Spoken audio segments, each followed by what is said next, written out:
Okay, I'm not sure you can hear me, so let's try that again. Thero and welcome to all who've joined us. This is a quick sound test to make sure that you can hear us. We're streaming live on YouTube, on our usual YouTube channel, as well as our web radio. So you should be able to hear us on both or either. This is a quick check that it's all working before we get started. So if you could please confirm by dropping a message on the YouTube chat window, on the web radio chat window, or perhaps on Skype, then I know this is working, and then we can get going.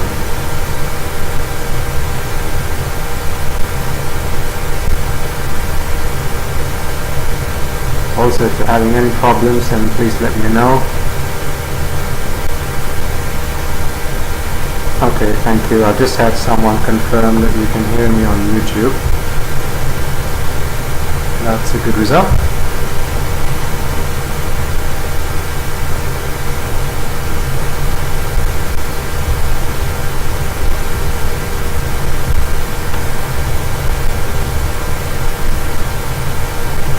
Just waiting for someone to confirm that the web radio is working.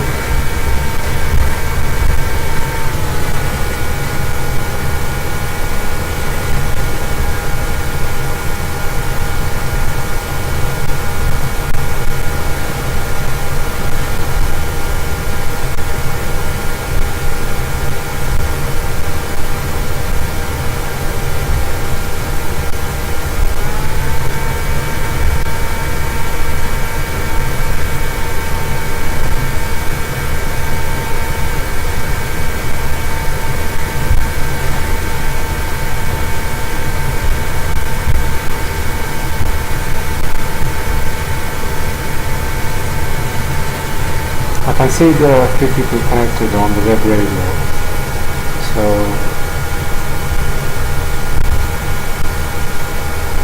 in fact I've just checked myself, so the web radio is working fine. Excellent. Right, let's get started then.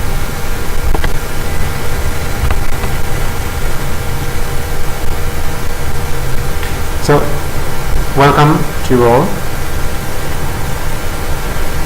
This program is being streamed live and will be available on YouTube, so you can watch, or perhaps listen is a more appropriate term to use in this context. Listen to this program after, usually a couple of hours after we've ended the stream.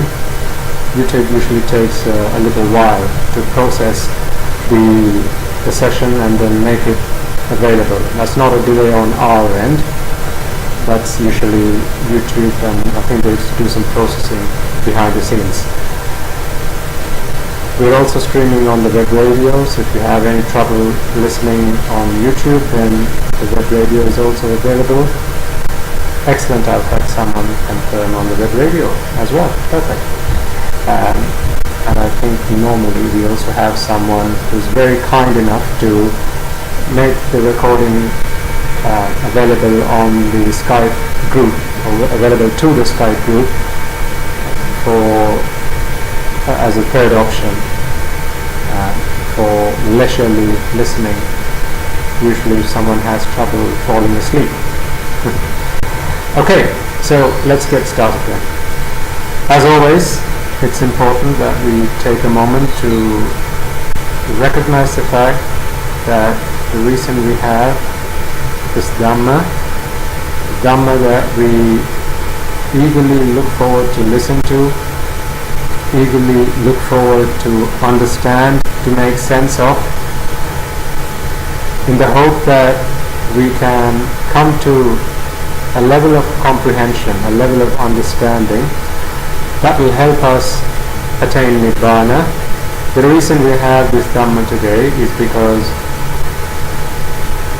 there was one person, the world's greatest philosopher, the greatest philosopher we have seen in the last 2 millennia, who dedicated his entire life to propagating what he realized under the Bodhi tree. There is no doubt we're talking about Gautama Samma Sambuddha. It is because of him that we have this Dhamma.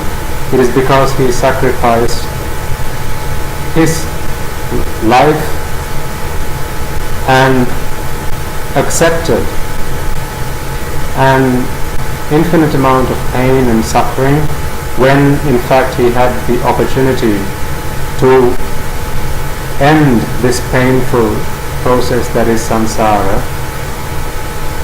at the feet of Dipankara, Lord Buddha, very long before he became a Lord Buddha himself. So let us take this moment to pay our respect, pay our reverence, to venerate Gautama Samma Sambuddha. Namo tassa bhagavato arahato samma sambuddhassa. Namo tassa bhagavato arahato samma sambuddhassa. Namo tassa bhagavato arahato samma sambuddhassa.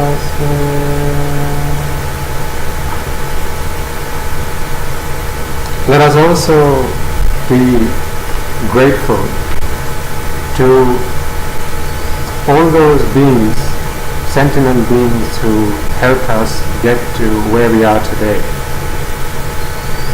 There are countless people who we have come past in previous lives, people who were our relatives, our teachers, our colleagues, our friends, who may have helped us. Today we have no idea where they might be. Perhaps they're in better places than we are. They may be devas, they may be brahmas, or perhaps they may be in a worse place than we are. Perhaps born as a preta, or in one of the hells, or perhaps an animal.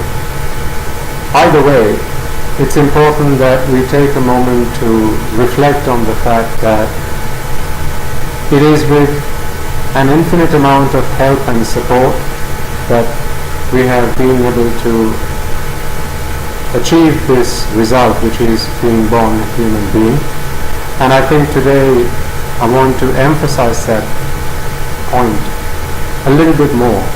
We have discussed this previously, but what I've been thinking about lately is, despite everything that we experience, why is it that people still look forward to another day, another month, another year, look forward to rejoicing, look forward to the next birth in this samsara?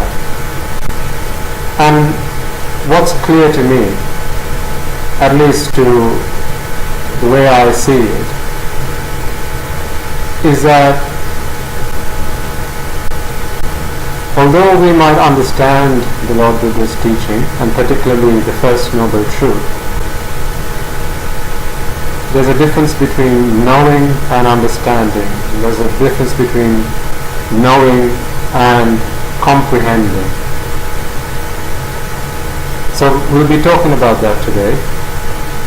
But before that, it's important, as I said, to recognize all of those beings who today might be in better places or worse places than we are. Let's invite them, because today that we are Aryas in the sense that we value the Lord Buddha's teaching. For a very long time we have considered ourselves to be the most important, the most significant entity, we have thought to ourselves that what I think is what is most important. It doesn't matter what great philosophers come and teach us. They come and go, they say what they think, but we've thought to ourselves, well, we know better. And unfortunately, it's that foolish opinion that has brought us this far along in samsara. Let us not forget the fact that it has been over 2,500 years since the Lord Buddha's Paramibbana, and we are still in samsara. But nevertheless, today we revere the Lord Buddha's teaching, and so we look forward to learning this Dhamma, to understanding this Dhamma, and to practice it. And now that we have the opportunity to do that, let's invite the Devas, the Brahmas, and perhaps other beings who we've come past, who've helped us get here. Let's invite them to join us, to take from today's sermon, today's discussion, what they may be able to, an understanding hopefully that will help them achieve enlightenment, and if not that, at least to gain a certain amount of wisdom that might help them be born in a better place than they are today, so that perhaps at least in a future birth they may have the good fortune to be born with wisdom that will help them. Wisdom is what helps us understand and comprehend this Dhamma. So as I make the invitation, can I ask you all to join me and extend that invitation to relatives of yours, friends of yours, that you will have associated with, to come and join us to listen to this Dhamma and attain the ultimate fruit, that is the 4 stages of Nibbana: Sotapanna, Sakurdagami, Anagami and Arihat. Samanta Chakravalesu Atra Gaccantu Devata Saddhamman Munirajasnse Sunantu Sakmokkadam Dhamma Savana Kalo Ayam Vadanta Dhamma Savana Kalo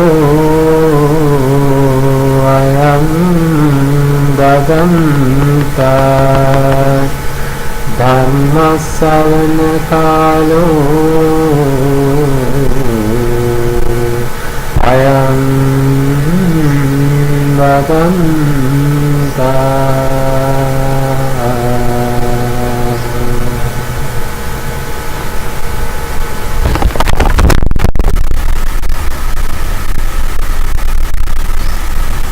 Okay. As I said before,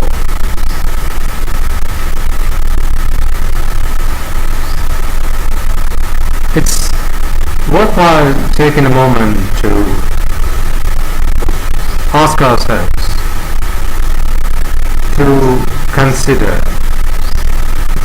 spend some time thinking about why is it that when suffering seems to be so obvious, beings, let's keep it simple, let's talk about human beings, because we can relate to that.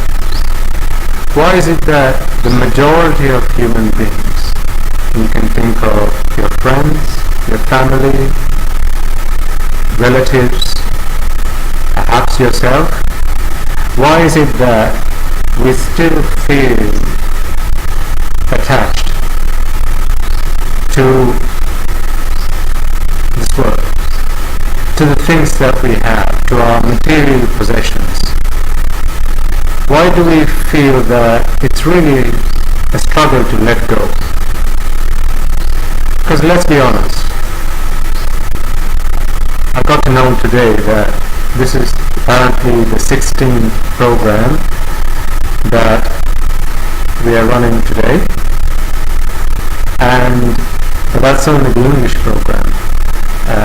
We've been streaming, or at least making available, the Sinhala programs for a much longer period of time, for many years now.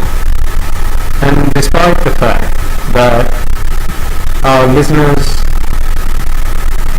and I'm not just talking about our listeners, but let's take the general population. It's a day and time when, in today's stage, we are able to see that there's a huge amount of interest in Buddhism. You've got to admit that. Unlike perhaps the last 5-10 years, there seems to be a really strong interest. People seem to be a lot more curious about what the Buddha taught us, about Buddhism, about how does Buddhism have an answer to the problems that we see today, the pain, the suffering that I'm experiencing. And therefore people listen to a lot of Dhamma, and also in today's, thanks to today's technology, all it takes is just going on YouTube, and it will probably take you a couple of seconds before you come across a sermon. I'm not necessarily talking about an English sermon, but again, there's plenty of that as well. But generally, there's a lot of Dhamma, or there are a lot of sermons out there. There are a lot of books that teach us about the Four Noble Truths. There's a lot of teaching. There are various classes. In fact, there are some classes that teach Abhidhamma for those who feel or believe that it is through an understanding of Abhidhamma that one is able to attain Nibbana. For those that believe that it's through meditation that one is able to do that, then there are classes for that. In fact, there are meditation camps. Some run for many weeks, some for many months. And I do remember when I was back in the UK, the establishment of the monastery called Amadassana was very popular. There was a time when I was looking for a meditation retreat, and I went on their website, and it very soon became obvious that this was a very popular place. And I think the next availability when I checked was over a year from when I was looking. So you have to book these things at least a year in advance. And I think that's not just Amaravati. There are almost all meditation retreats, particularly in the Western world, are very popular, and you have to make a great effort, and also perhaps convince the chief incumbent, or perhaps your retreat master, that you're serious. So the point I'm trying to make is there are lots of things that people are doing these days, and that could be by cultivating virtue, so sila, by cultivating concentration through meditation, so that's samadhi, and doing various things in the hope of cultivating wisdom, that is prajna. So sila, samadhi, prajna. Virtue, concentration and wisdom. The three pillars that help one to fulfill the Lord Buddha's teaching. So there seems to be a lot of activity that people seem to be engaged in to practice sila, samadhi, prajna, and therefore in the hope that they are able to achieve Nibbana. But despite all of that, when you ask someone to, for example, let go of your material life, let go of your lay life and come become a monk or a nun, so essentially ordain, people struggle. Now, this is not a finger-pointing exercise by any stretch of imagination, so please do not take it in that context. Quite frankly, there was a time when I wanted to do that, but there were certain circumstances which prevented me from making that step. So, for example, people have duties and responsibilities to their workplace, to their family, friends, or perhaps to other authorities. Maybe they might have taken a loan from someone and want to make sure that they pay it back before they let go of a worldly existence. Fair enough. And that is absolutely right thinking. You couldn't fault someone for wanting to make sure that when they let go of something, when they're leaving their material world behind, they're having minimal impact on the people that they are letting go, on the people that are going to be left behind, on the various enterprises that will have to continue without the involvement of the person that's letting go. Fair enough.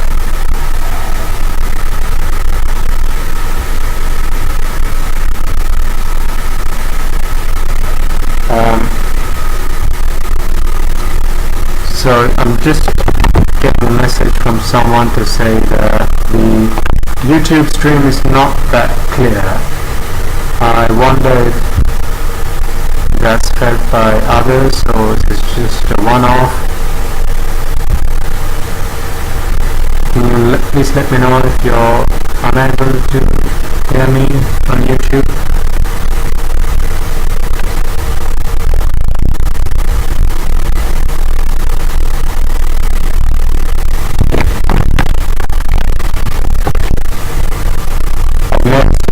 Adjustment, and hopefully that's a little bit better.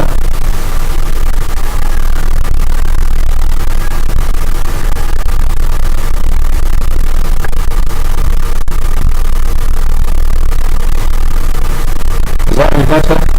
Can you hear me okay now?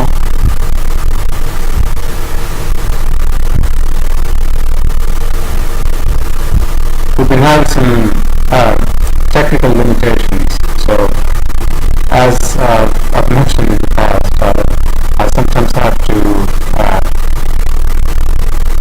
so I use a laptop most of the time for these programs, and I have on most occasions little choice but to use the mic on the laptop, and sometimes if there's noise in the background, then the speech is interrupted. But I think that problem is going to be solved pretty soon. So hopefully you can hear me a little bit better now. I've noticed a minor adjustments to move the laptop closer to me.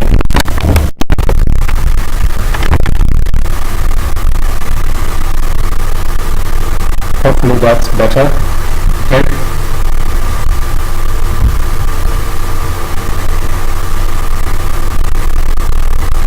background noise. Okay. I'm going to try something.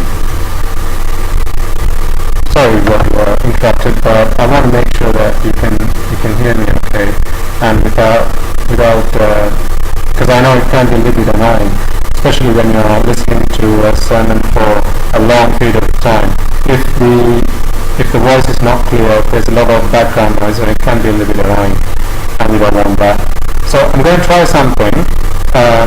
It will take me a couple of seconds, so if after a couple of seconds you are not able to hear me, then please let me know. Also, if you are able to hear me better, then please let me know as well. Does that make it any better?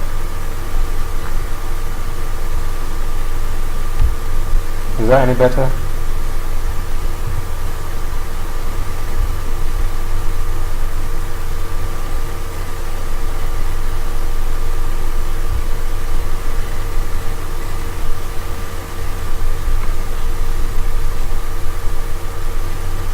Is that any better now? Are you not able to hear me at all? There should be less background noise than there was before. Hopefully better. Okay. Right. Hopefully we can continue.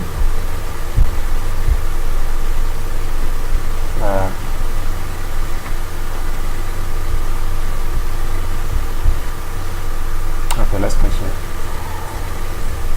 But if it gets annoying again, then no background noise. Great. Okay, if it gets annoying again, then please let me know. That's perfectly fine, because ultimately, I do appreciate the fact that it's always good to be able to sit down face to face and have these programs, but unfortunately we don't always have the opportunity to do that. If that were the case, either I'd have to fly to wherever you are, or you'd have to come down to Sri Lanka every week. That's not practical. So there are, as I said, I think in terms of technology, there'll be an improvement in the next couple of weeks.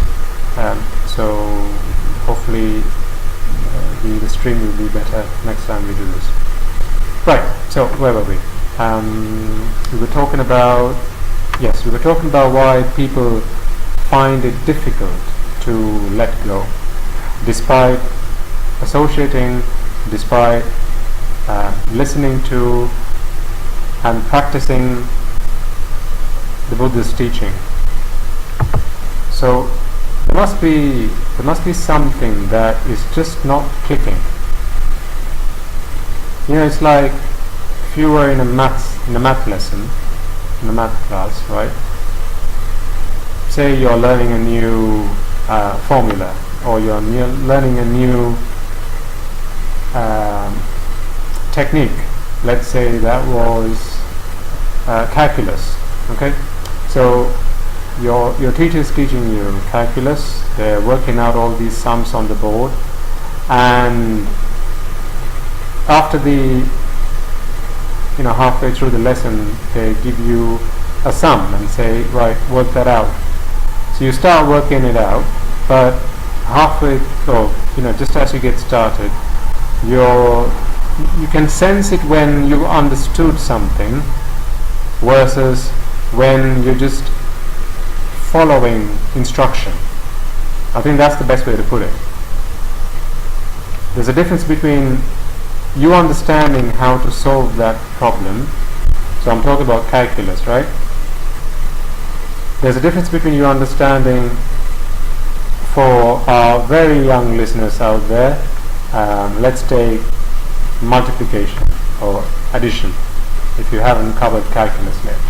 So calculus is a method that is taught in mathematics, particularly when you are in O-level or A-level advanced level classes.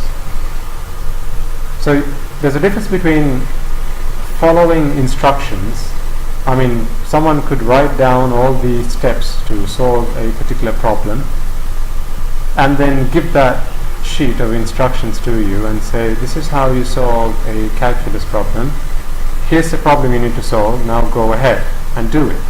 You then follow this instruction sheet, step 1, step 2, step 3, and so forth. And there's no doubt you'll get the right answer if you follow the right steps, and all the right steps have been written down clearly for you. So if the steps are correct, there are no missing steps, then you can do it, no problem. But if you've been in this situation where you've tried that and you're getting the right answer, but someone takes the instruction sheet away and you feel like you're lost, and they give you another sum and say, okay, now go ahead and do this, and you're thinking, can I have that instruction sheet again, please? I've been in that situation. Probably you've been as well.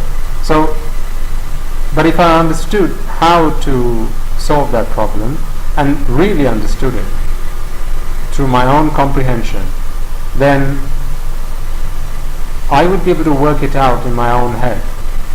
I would be able to explain to somebody else why I'm following each of the steps that I am. I would be able to explain to someone what steps to follow, and as I said, why you're following those steps and how each of those steps helps you get to the answer. But that requires understanding. Knowledge itself is not enough, because if someone asks you why, knowledge is only going to help you say, because that's what my teacher said, or that's what the book says, or that's what I've done before. Whereas understanding will help you explain in your own words why something is the way it is.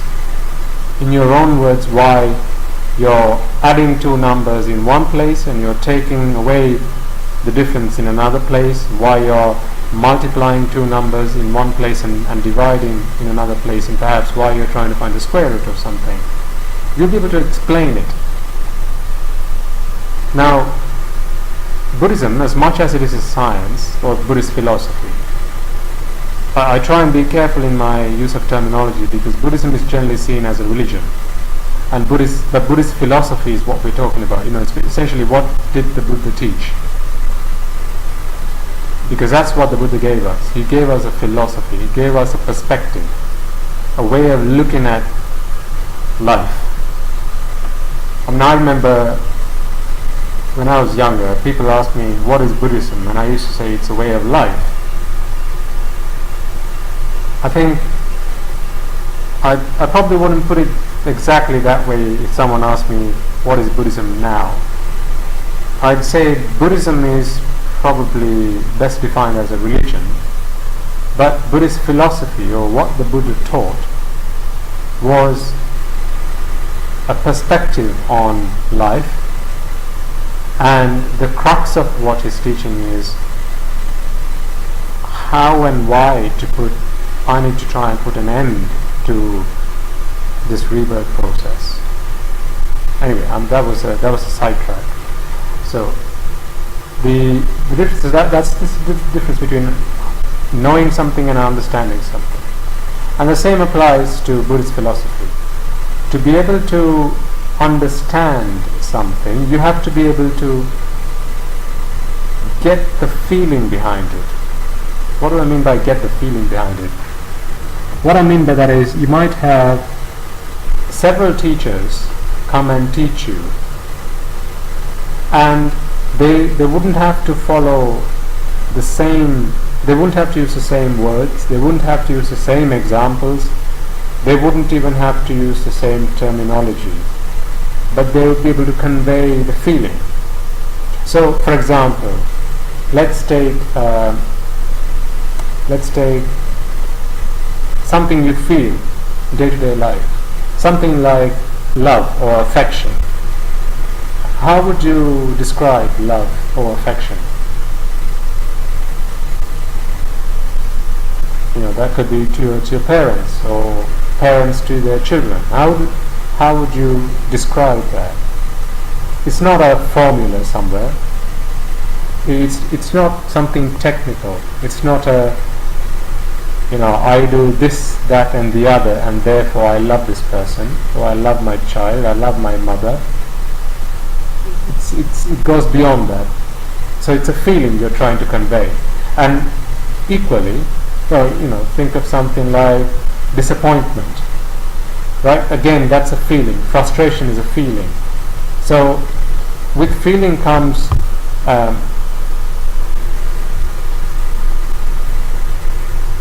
great amount of meaning and a great depth and weight to the idea that's trying to be conveyed. This is why we say you have to be an Arya to be able to explain Nibbana to somebody else.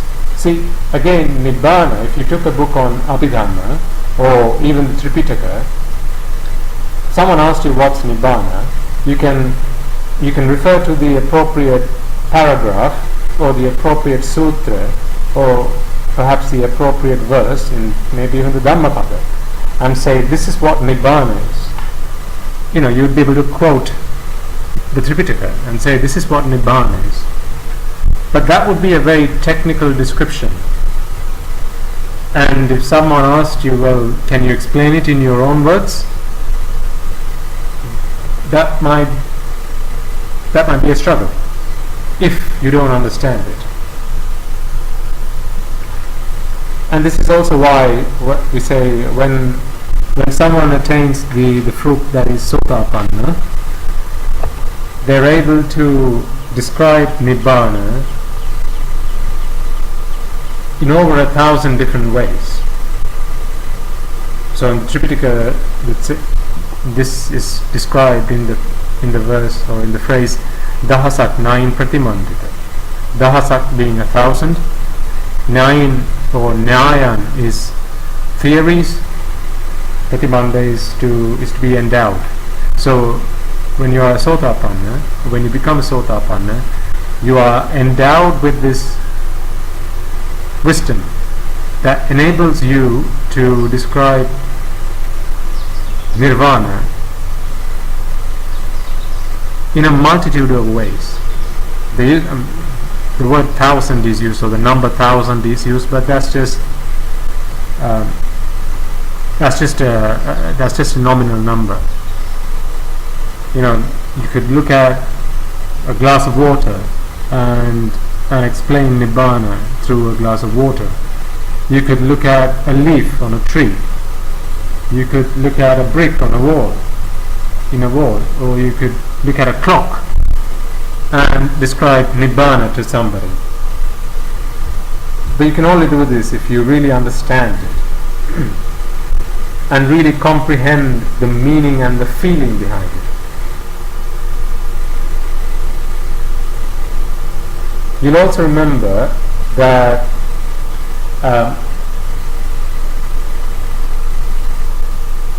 when there was a time when I'm trying to not recall the name of this Brahmin who had a son.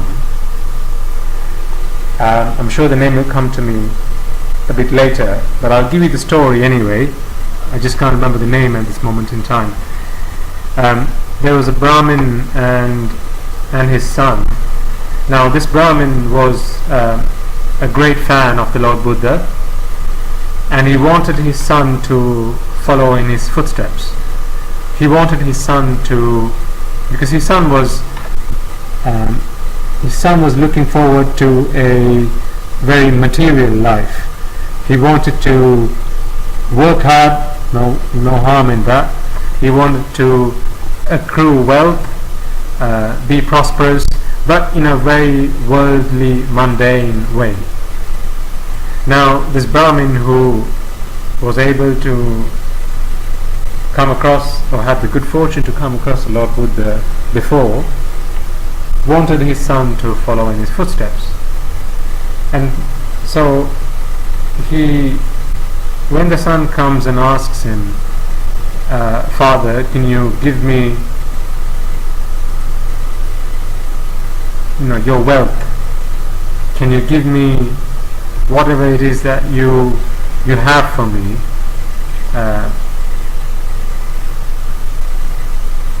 my heritage, can you give me what I'm owed? Then the father said,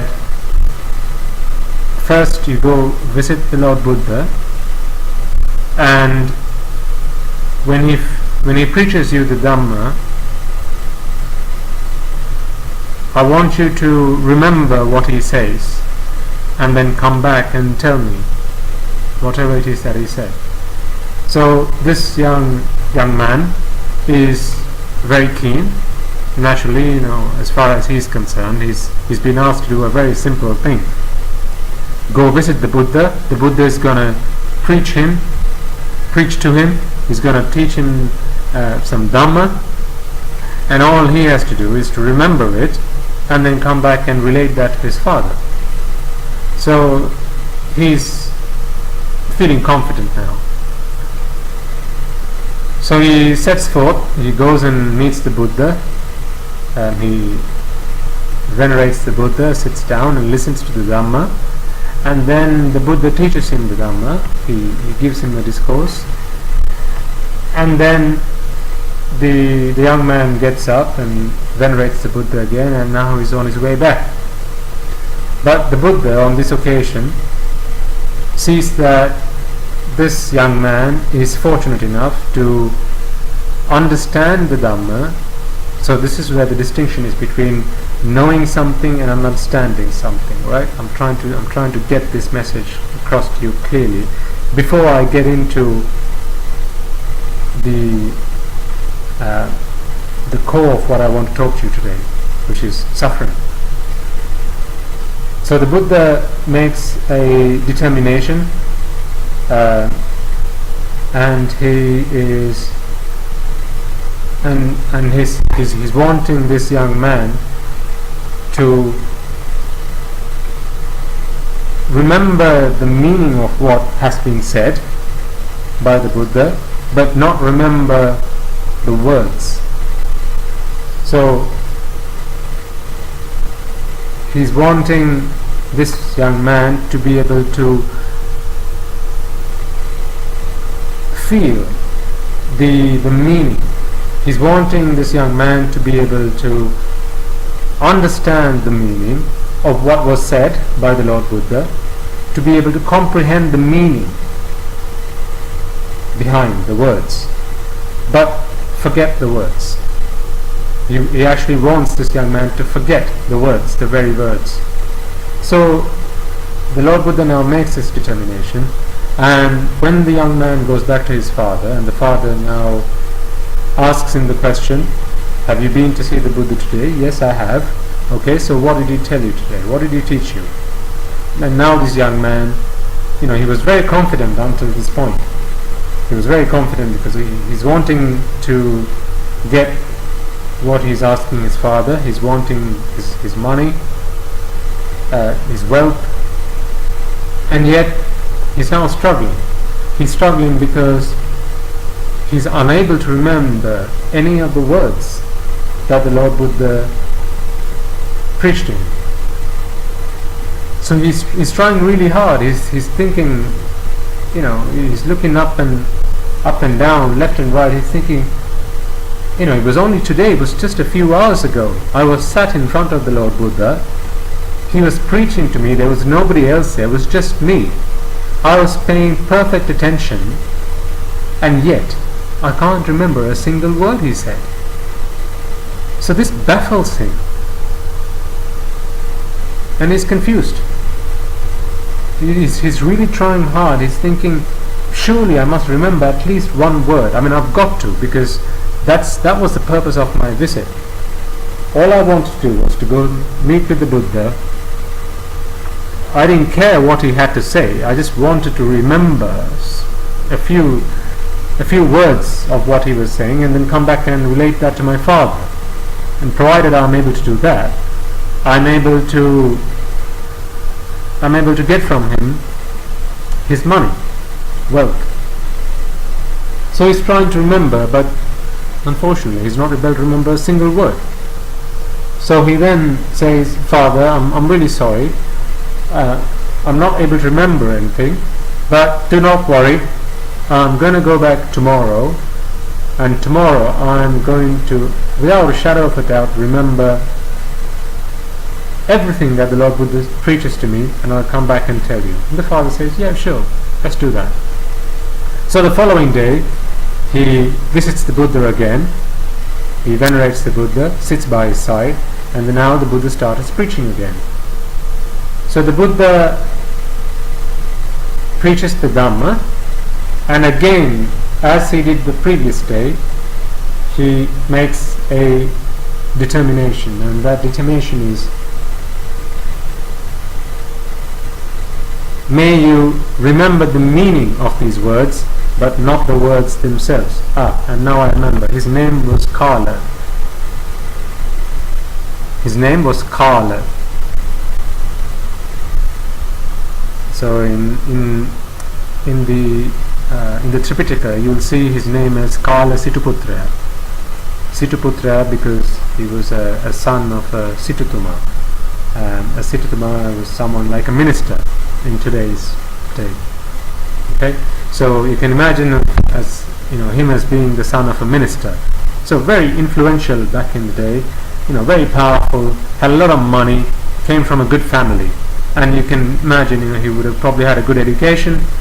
Very hard-working young man, very successful, and all he's wanting is to get ahead in life and make the most and the best of what he's got, and obviously to get from his father whatever is rightfully his. So there's nothing immoral there, no problems there. But what his father is employing is a trick. I mean, all the father wants him to do is to understand the Dhamma, and then through that understanding realize that pursuing material wealth, material success, as he had done in his lifetime, is not going to do a lot of good for Kala. So this is what the father is wanting his son to appreciate. But the son has other plans. But obviously when the son visits the Lord Buddha is able to penetrate into this young man's mind and analyze his mental ability, and therefore appreciate that this young man is very wise, provided he listens to the Dhamma for long enough and he understands the Dhamma. He's going to be able to attain Margapala, and that's what the Buddha is trying to do. So the second day after his visit to the Lord Buddha, Kala goes back to his father, and now, as he had done before, the father asks him, "Oh Kala, so you're back again, so what did the Lord Buddha teach you today?" And then Kala says, "Oh yes, father, so I was sat with the Buddha, and he taught me, actually I can't remember what he taught me. That's really strange. I was only there a couple of hours ago, and there was nobody else. He preached to me, and we had a very useful, meaningful conversation. He was preaching the Dhamma to me, I was asking him questions, and yet I can't remember a single word he said. This is really bizarre." But remember, this is the second day that he's been to the Buddha. So on the first day, on his visit, he had no faith or conviction in him of the Lord Buddha, the Dhamma, or the Sangha. But this is the second day. And on the second day, he's obviously listened to the Dhamma, and he's becoming a little bit more open-minded. He's beginning to like the Buddha. He's beginning to see that the Buddha has something important. This message that he's saying is a really important message, and it's a powerful message. But he hasn't clicked yet, as in he's not become a Sotapanna yet. So, as a final attempt, he says, "Father, I'm really disappointed with myself that it's the second day that I'm having to give you this bad news, which is the fact that I can't remember a word the Lord Buddha said, but I give you my word, I'm going to go back tomorrow, and if it's the last thing I do, I'm going to remember what he said, just one line at least, and come back and relate that to you. And the father says, yeah, sure, take your time, I'm in no rush. So on the third day, Kala sets out. He goes and meets the Lord Buddha. He venerates the Lord Buddha and sits by his side, and again engages in a discussion. So he asks the Buddha to preach him some Dhamma, because remember, his intention is, let me remember just one line of this Dhamma, go back and relate it to my father, and that'll be it. So again on the third day, the Buddha is preaching the Dhamma, and now the Buddha is able to see that on the first day, the second day, and now on the third day, Kala is listening to this Dhamma, and his 5 faculties, which is Shraddha, Virya, Sati, Samadhi, Prajna. So Shraddha being conviction, which is based in faith to a certain extent. Okay, Virya, which is your effort, how much effort you are putting into this. Satya, which is your mindfulness, how much you are mindful about your thoughts, about what is being taught. Samadhi, your level of concentration, and Prajna, wisdom. So these are the 5 faculties one needs to develop to attain Margapala. Now, as you may know, the Buddha had a special power called the Indriya Paro Paryatta Jnana. Indriya Paro Paryatta Jnana. So Indriya being faculty. So it's these 5 faculties: Shraddha, Virya, Sati, Samadhi, Prajna. Paro means others. Paryatti means to be able to examine. Jnana is knowledge. So what is this knowledge that he has? He has the knowledge to, or this special power is probably a better way to put it. He has a special power to examine any person whatsoever, any being even, humans, devas, brahmas, look into them, penetrate their mental capability, and analyze the level of Shraddha, Virya, Sati, Samadhi, Prajna that they have. I mean, to me, that itself brings an enormous amount of happiness to my heart, just thinking about the fact that the Lord Buddha was able to do that. It brings an enormous amount of faith and an enormous amount of conviction to my heart. Because we've got to remind ourselves why the Lord Buddha does this. You know, whether someone comes and meets him as a friend, I'm not talking about from the Lord Buddha's perspective, because he didn't have any friends as such. That doesn't mean to say he was an enemy of everyone, but he doesn't associate people as friends,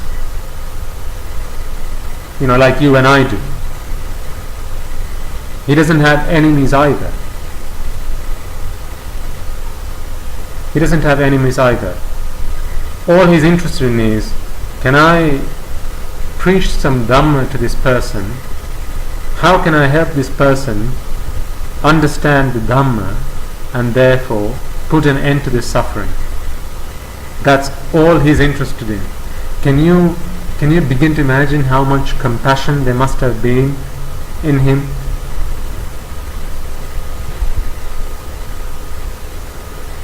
You know, whether that was a deva who would ascend from, or descend even from the heavens, come and meet the Buddha, venerate him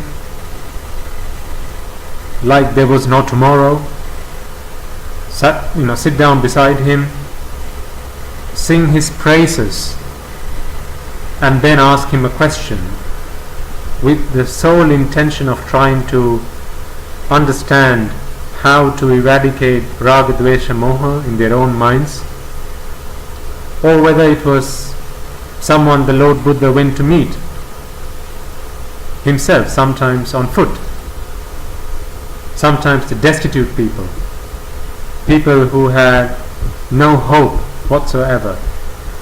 He would go on foot and go looking for these people, find them, try and stop them from committing sins, sometimes grievous sins, which if they committed, they would no longer be able to attain Margapala.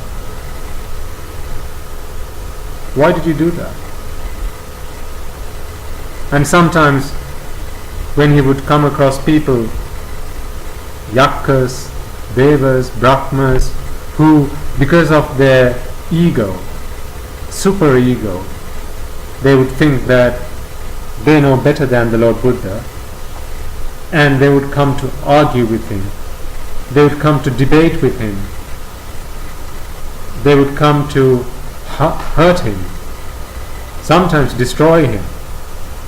And all the Buddha is thinking is, how can I give this person, this being, some Dhamma?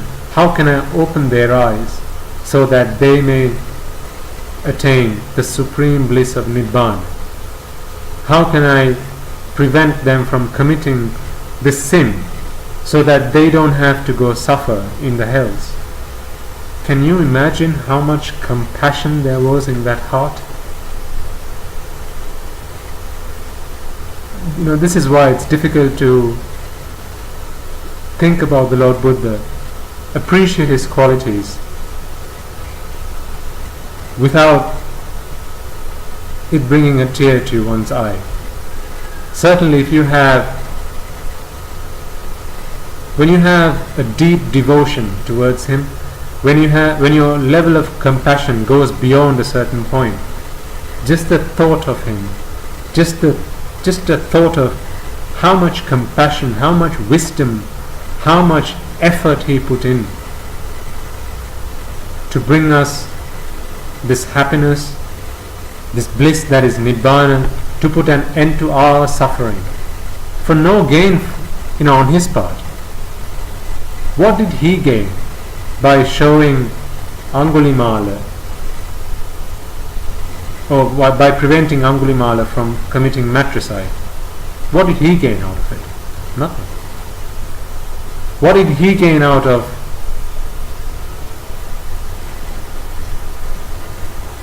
having that conversation with Alavaka and subduing his ego and his anger and opening his eyes to the Dhamma? What did he gain out of it? Absolutely nothing. So why did he do that? He did it out of pure compassion.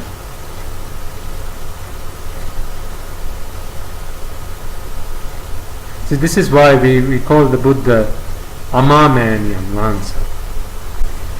Mani is mother. Think about your mother. To a mother, a child is faultless. No matter what they do, no matter what bad they do, what evil they commit, a mother is always ready to welcome their child, take them into her arms and protect them from the world, from his or her enemies. Even if someone commits a grievous sin, a mother is always prepared to protect their child, to prevent further harm from coming to their child. And such is the compassion of a Lord Buddha. But he does that for any and every being there ever was, that he ever came across. To him, all beings are his children. That's how much compassion there was within him. So, coming back to the story of Kala, so now the Buddha is able to penetrate Kala's mental capacity, and he's able to analyze how much Shraddha, Virya, Sati, Samadhi, Prajna that Kala possesses, and how these faculties are being cultivated, how they're developing from the first day he met. It's now the third day, and over that period of time he's seeing, he's developing these faculties, and today he's come to a point that he's going to attain the Sotapanna Phala. So he continues his sermon, and at one point Kala attains Sotapanna Phala. Kala understands suffering as a noble truth. He understands the cause for suffering as a noble truth. He understands the cessation of suffering as a noble truth, and he understands the path to the cessation of suffering as a noble truth. And with that, he opens his eyes. He gets a fresh perspective, a new perspective on life and on how to put an end to this rebirth cycle. So he becomes a Sotapanna. Now he's heading back home. There is no need now for the Lord Buddha to once again make this determination that Kala should forget what has been taught, because the Lord Buddha has done his job. He's achieved what he wanted to, which was to liberate Kala from samsara, to give him the key to unlock the door. So Kala now heads back home. He goes and meets his father, and now he's having a very different conversation to the one he had the previous 2 days. And now he says to his father, "Dear father, up until now I troubled you. I was always behind your back, asking you for wealth, for material possession, for your belongings. I was asking you for land, I was asking you for money, I was asking you for vehicles, because that's what I wanted, that's what I thought would give me happiness. And yet today, having met the Buddha for the third time, today I understand that none of that is what's going to bring me happiness. Dear father, I no longer want your wealth, I no longer want I no longer want your vehicles, I no longer want your land. I don't want any of that. What I want to do now is to fulfill this path that the Lord Buddha gave me and attain my arahantship. I want to end this rebirth cycle. You see, this is what his father wanted. And at that point the father was very happy. Not because he now didn't need to pass his wealth down to his son. I mean, who else would he pass his wealth down to? But because he realized that no amount of wealth, no amount of land, no amount of material possession is going to bring his son ultimate happiness. No amount of material possession is going to bring his son a level of happiness that is never ending. No amount of money is going to put an end to his journey in samsara and therefore end this painful experience of rebirth.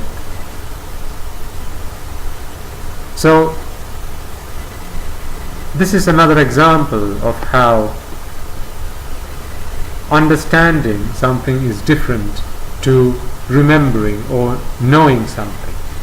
So I want to relate that story to you so that you can clearly understand the difference between these two. Now,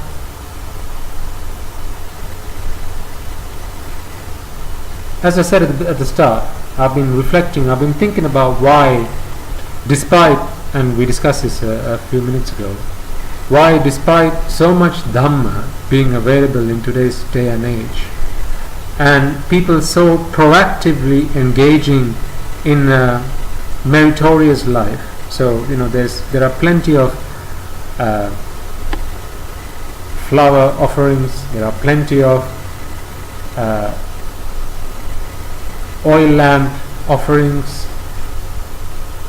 there are plenty of incense stick offerings to the Lord Buddha, to the Dhamma, to the Mahasangha, alms offerings.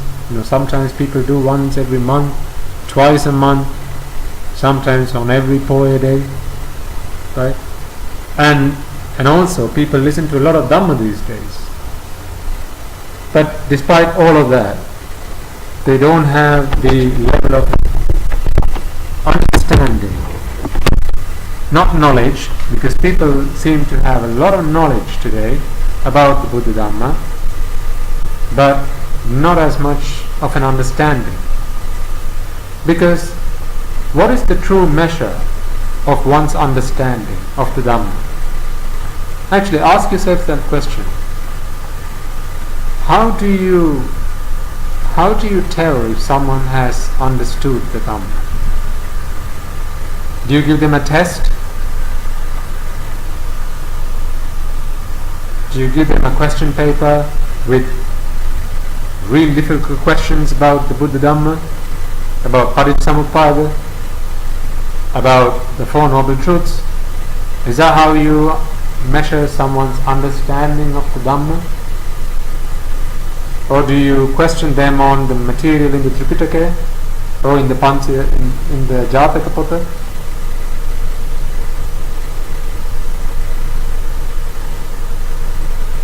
Well, again, that's knowledge. Because today you have professors in Buddhism, but have they really understood the message? I mean, sometimes there are monks, members of the Mahasangha, who preach the Dhamma, who have a lot of knowledge in the Dhamma, but how much have they actually understood the Dhamma? What is the real measure? What's the real metric? The real measure, the real metric is actually how much you have been able to let go. How much have you been able to let go? That is the one true deterministic factor. That's the one true and clear measure of how much one has understood the Dhamma.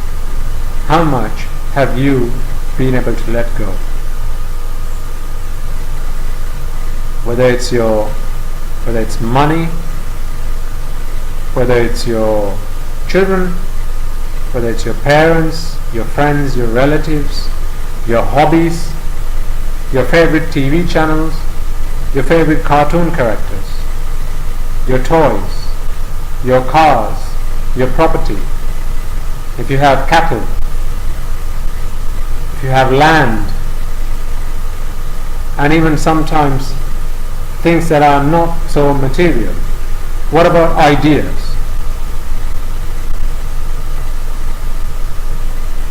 Opinions.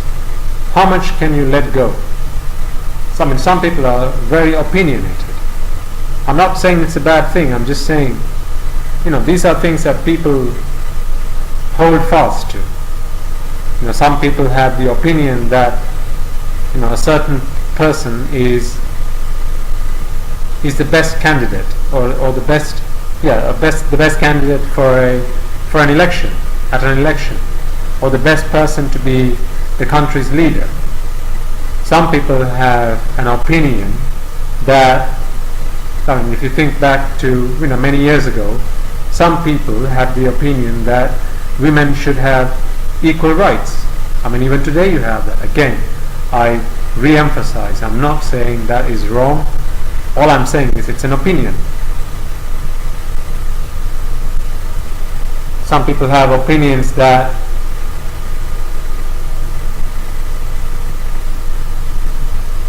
all people should be treated equal. Again, these are all opinions. And some people are on the other end of the spectrum.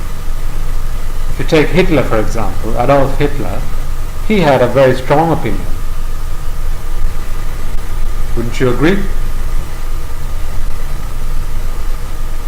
But how much was he able to let go of that opinion? What opinions do you hold fast to? So, as I said, there are things, material things that we hold fast to, that we hold so closely and dearly. There are people that we hold fast to, that we can't let go of, whose distancing causes a great deal of suffering and pain. And then there are incidents. What do I mean by that?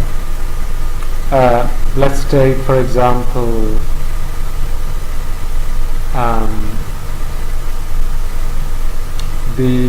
let's take a wave, waves in the ocean. So, or a waterfall, for example.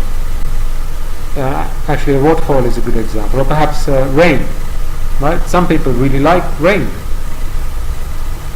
They really enjoy that experience. People really enjoy a waterfall. You look at a waterfall and it's not static. A static waterfall to that person is not as appealing, because otherwise they'll just have a picture of it and enjoy that. But no, people actually want to go to a waterfall, go stand by it, and then appreciate it. Or perhaps a river, or the waves in the ocean. These are all incidents, things that happen. And people are very fond of it. And then also opinions. People hold fast to. So,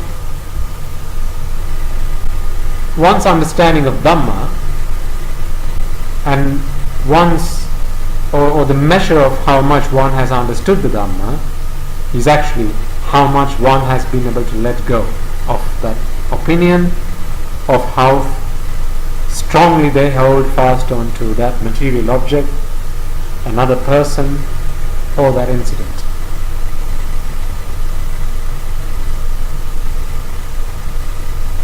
So, coming back to our original question, despite us talking about dukkha satya, dukkha arya satya, time and time again, we still seem to, or we find it really difficult to let go. I mean, if you ask someone, what brings you suffering, then sometimes people say, well, it's the things that they say it's tanha that brings me suffering. It's attachment that brings me suffering.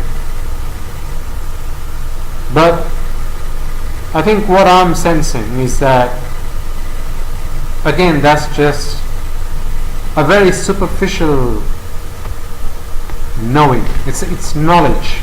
It's knowledge that tanha brings suffering. It's knowledge that attachment brings suffering.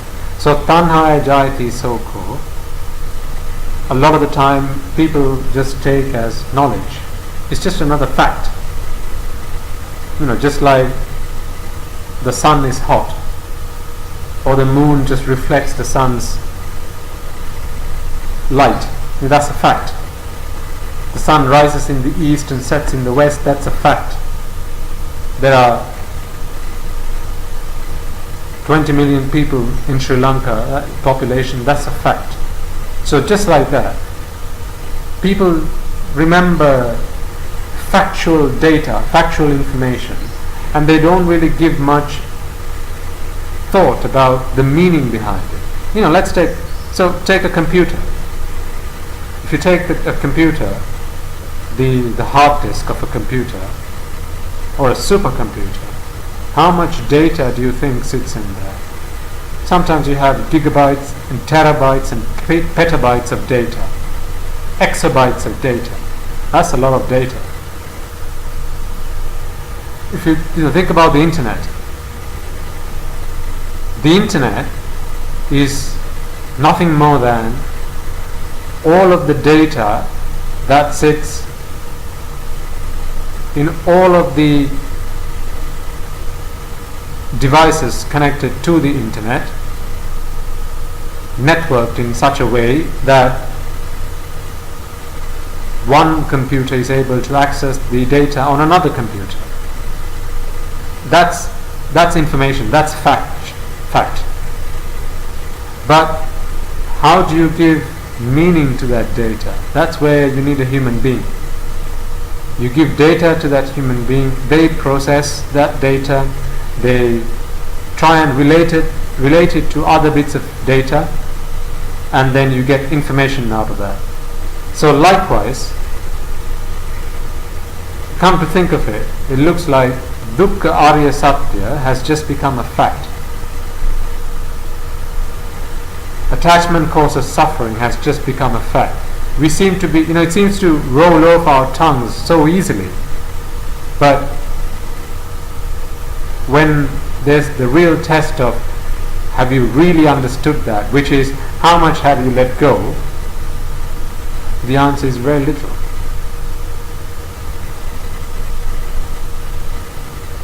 Think about your favorite TV program. If I asked you to stop watching it from today, would you be able to do it? What about your favorite cartoon program? If I asked you to stop watching it from today, okay, not forever, for 1 month, okay, 2 weeks, if it's a weekly program, can you do that?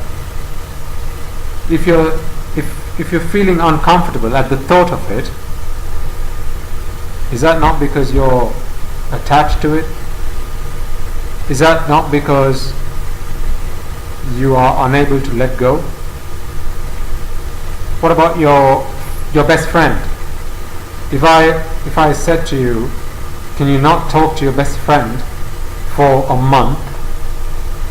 Can you do that?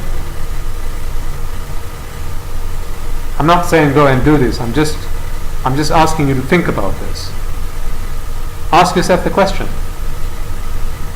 What about your favorite dish? Your favorite food?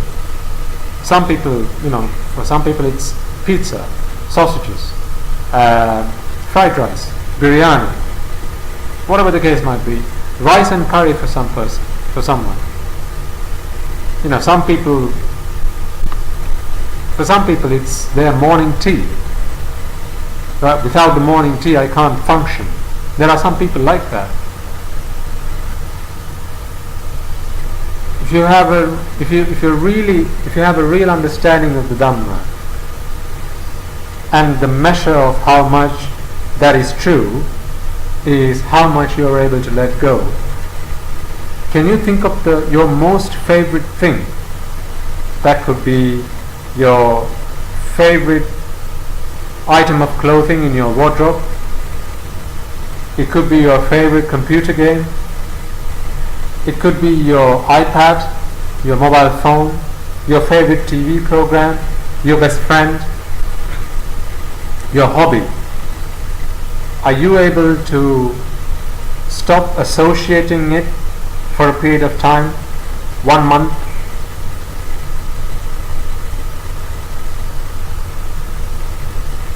Are you?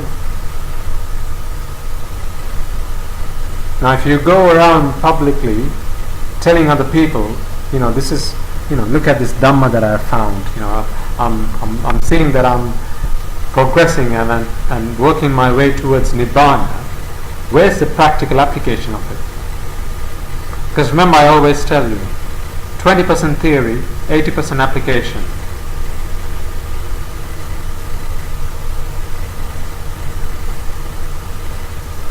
So where's practical application? Your practical application is, how much have I let go? How much can I let go? Because no matter how much Dhamma you listen to, if you can't let go, then you haven't understood the Dhamma. You may have a lot of knowledge, you may understand the facts, you may even be able to recite the Paticcasamuppada, you may be able to recite the entire Tripitaka, but how much Are you able to let go?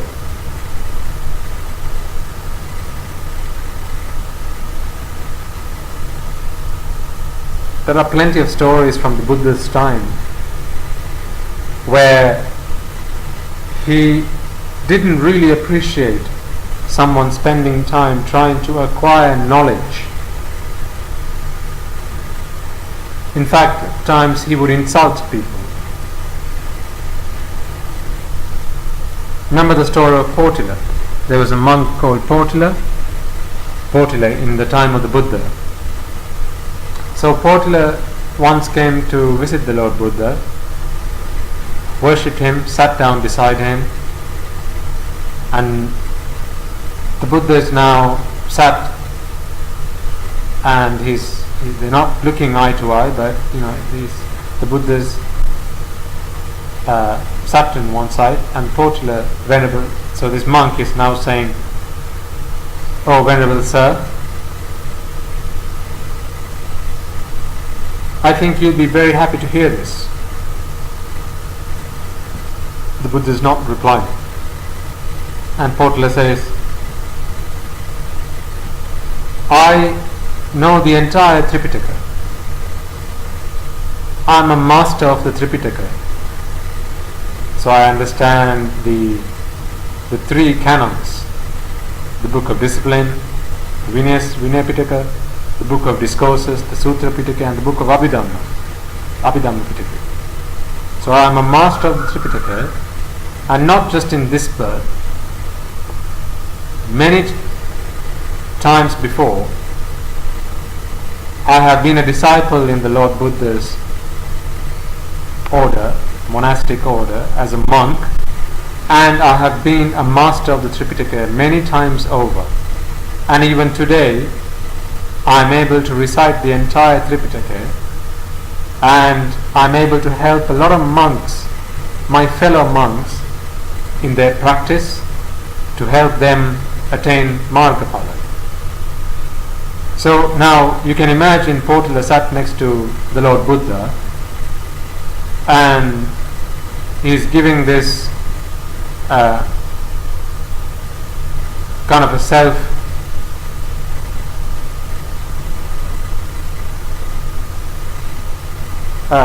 so he's talking about himself.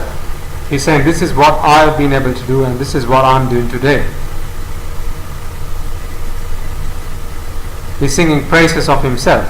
Really, it's just blowing his own trumpet. Okay. Now he said his part, and now he's still not getting a response from the Lord Buddha. He waits there for a few moments, and then because he's not getting any response from the Lord Buddha, he's clearly very confused. He doesn't understand why the Lord Buddha is not appreciating all that he's doing, and so he gets up and he's ready to walk away. At which point the Lord Buddha asks him, "Tucca Portila, you leaving? Are you leaving?" So tucca is a word that is used as an insult.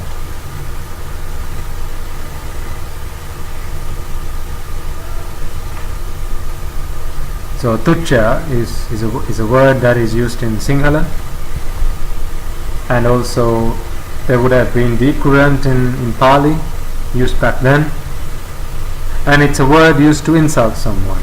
It's a word used to insult someone when they're doing something that is useless, that is worthless.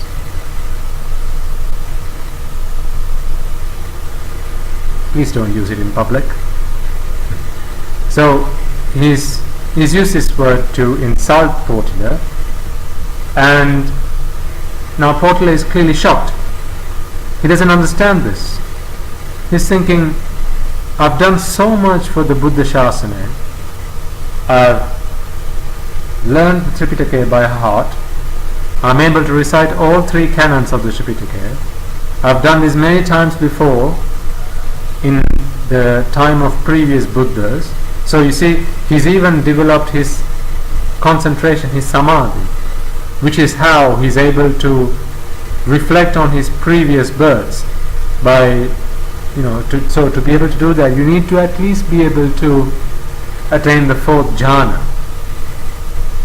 to be able to get this knowledge, this power, which is pubbhe nivasa anusati jnane, to be able to see your past births. So clearly Potala has done that, and he's seen that many times in the past, in the time of the previous Buddhas, he did the same.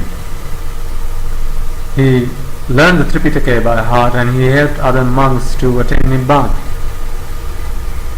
And he's doing that today as well, in the era of Gautama Sammasambuddha. And yet, the Buddha does not have one word to appreciate his efforts, let alone appreciation.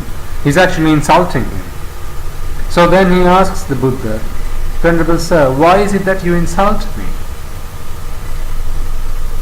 I was explaining to you how much good I've done. I was telling you I've done this many times in the past. I've helped my brethren, my fellow monks to attain Nibbana, to attain Margapala, and I'm doing the same in your Shasana. Why is it that you insult me by calling me Tucca? And the Lord Buddha says in reply, Potala, you've done this plenty of times before. In the time of the previous Buddhas, you've been learning the Tripitaka by heart and helping other people do what they needed to do. What have you done for yourself? When are you going to gain the fruits? When are you going to reap what you sow? Because all you've been doing is sowing the seed, and then when you reap the harvest, you just give it away. When are you going to make use of it? At this moment, Potala comes to his senses. He realizes what's wrong with his ways, and it is said that he then goes looking for a teacher, in deep disgust of himself and of what he's been doing all this time. He realizes, the Lord Buddha is right. I've been wasting my time. I've been coming through samsara, going through this painful experience of samsara. Why did I become a monk? I became a monk to put an end to this samsara. Sabba dukkha nissarana, Nibbana Satchikaranatthaya. That's why I became a monk. Sabba dukkha nissarana, to put an end to all suffering. But what is it I'm doing today? What is it I've been doing all this time? I've been teaching other people what I've learned. So clearly, what we need to take from the story is there's a clear distinction between knowledge, because he had plenty of that. Remember, he was a master of the Tripitaka, but he had not attained even the first Margapala or Sotapanna. So what had he gained for himself? So clearly there was no understanding. He was not able to let go.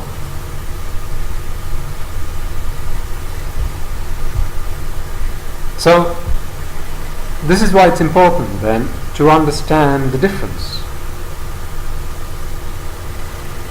Clearly we see there is a difference, but why are we in the same place?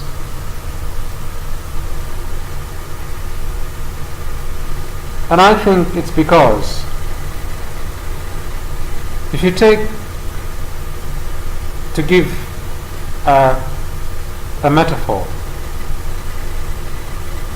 imagine one standing on solid ground and they're walking about, and then one day someone comes to them and says, do you not realize that actually you're standing on a bed of nails? A bed of nails. So there's nails pointing upwards. They're pricking your feet. Do you not realize you're standing on a bed of nails? why don't you step away? Or even, they don't even ask that question. They just say, do you not realize you're standing on a bed of nails? This person then replies, what do you mean? And the other person goes, well, look down and you'll see. So this person then looks at their, looks towards their feet, and then realizes that what he's been told is actually true. He's standing on a bed of nails. His feet are thoroughly wounded, they're bleeding, they're swollen, they've become infected. But he hasn't realized that. He hadn't realized this all this time because he was far too busy looking up, looking around, looking at other people who were also standing on this bed of nails. Far too busy to look down at his feet, look around him, look towards the ground and realize that actually this ground that he's standing on is nothing but a bed of nails. But now that his eyes have been opened to this reality, what do you think he does at that point? What do you think? Does he need prompting? Imagine if someone came to him before this revelation, someone comes to him before, say the day before, and says, hey, why don't you step over there? And he points at a place where there are no nails, so it's just plain ground. What would this person say? He would say, well, why should I? I'm perfectly fine here. I'm feeling alright. I'm comfortable. Why should I? Remember, this is all he's ever known. He was born into this world on a bed of nails. For as long as he's been alive, he's been stood on this bed of nails. And that's all his feet has ever known. That's all he's ever known, to stand on a bed of nails. He's never experienced standing on plain ground. So he can't relate to that. So when someone says, hey, why don't you just step on over there where there's plain ground, without mentioning the fact that you're actually stood on a bed of nails, the response you can expect from him is, no, I'm perfectly fine here, thank you very much. Because you see, you're not going to see why plain ground is the better place to be if you don't see a problem with where you are right now. So that man, as long as he's blind to the fact that he's on a bed of nails that are hurting his feet, that are pricking his feet, every time he moves around, every step he takes, it cuts his feet. And there are plenty of wounds on his feet, and they are now infected. His feet are swollen. They're bleeding. But he doesn't realize this because he hasn't known any different. And even when someone points at solid ground, plain ground, and says, why don't you step over there? He's not feeling the need to do that because he doesn't see what's so special about it.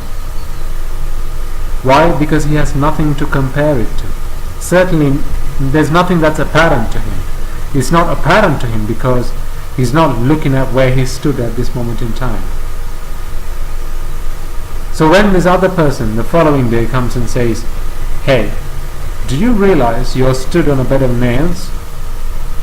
Do you realize that your feet are cut and that every time you move around on this bed of nails, these nails makes a fresh cut and you bleed even more? Do you realize that your feet are infected with all the bleeding and they never heal, because every time they begin to heal, it's a fresh cut again, because you move around. Now, if this man took a moment to look down and realize the fact that actually he is actually stood on a bed of nails,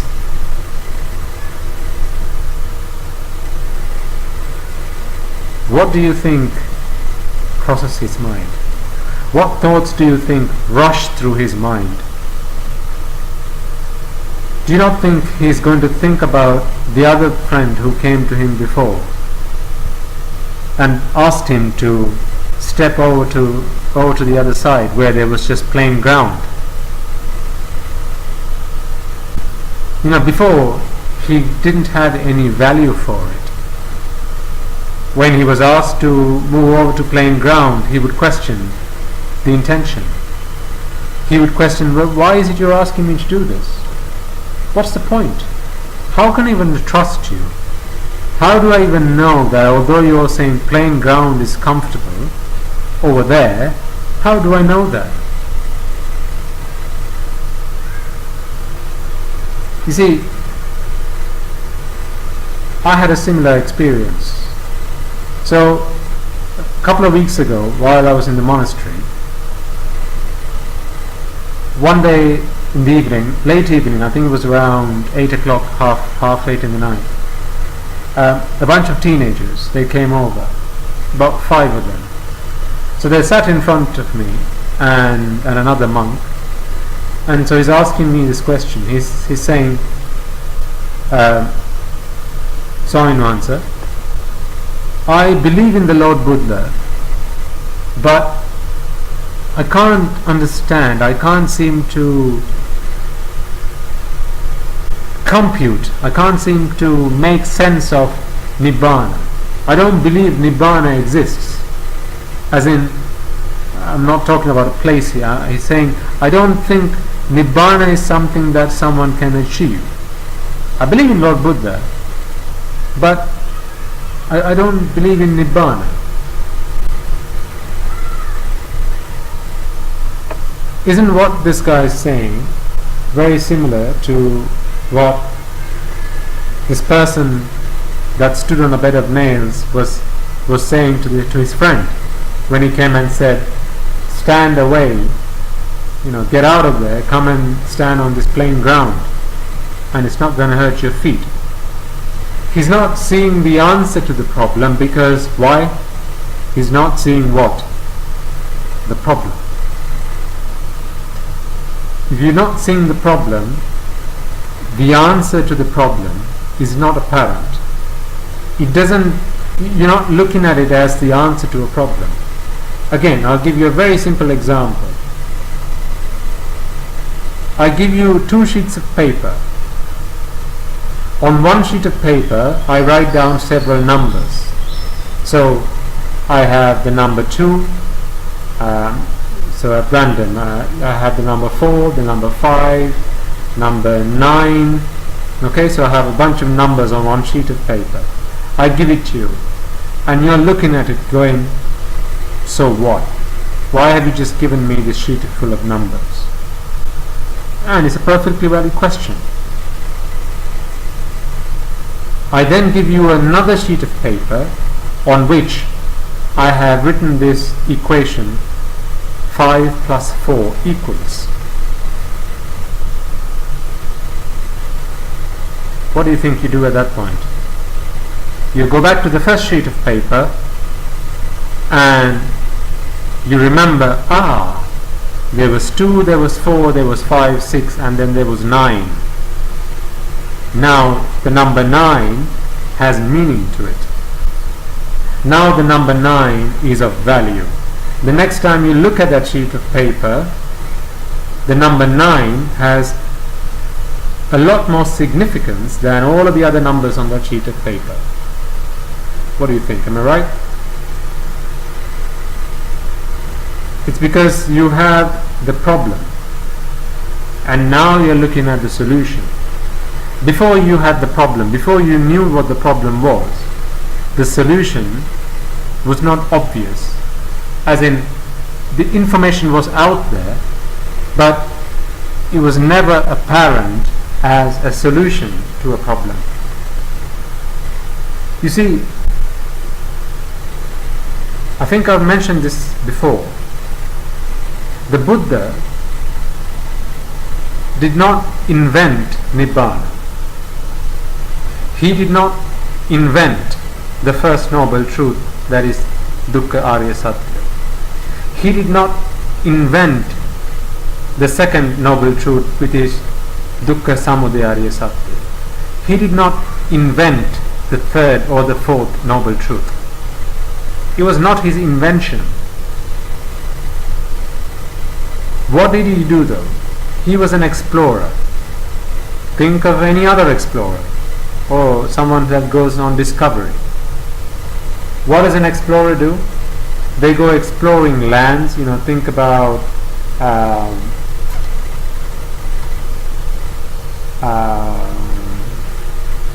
trying to think of a name.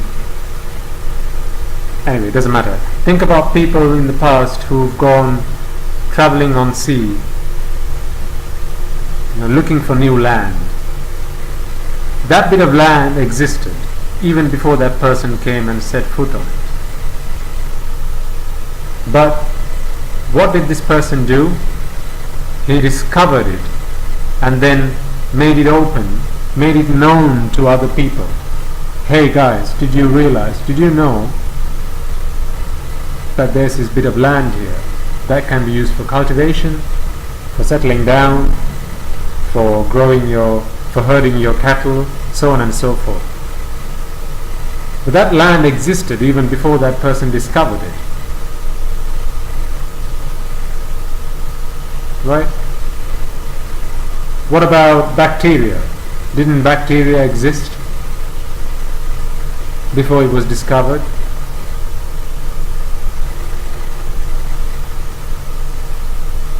What about electricity? In the form of lightning. Did that not exist before it was discovered? So all of these things existed before they were discovered. There were certain things that were invented. So there's a clear distinction between inventing something and discovering something. So for example, a car was invented. But fire wasn't invented, it was discovered.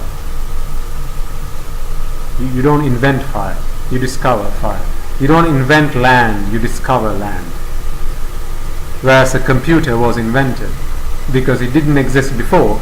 You go and you apply your knowledge of the world and how it works. You apply your analytical knowledge, wisdom, and you make something out of nothing. That's an invention. Whereas Dukkha Arya Satya, Dukkha Samudaya Arya Satya, Dukkha Nirodha Arya Satya, and Dukkha Nirodha Gamini Patipadya Arya Satya, none of these were inventions. Because remember, all of the Buddhas before Gautama Samma Sambuddha discovered the same truths. All of them taught the same Four Noble Truths. But what happens is, after the era of a Lord Buddha, these truths are hidden.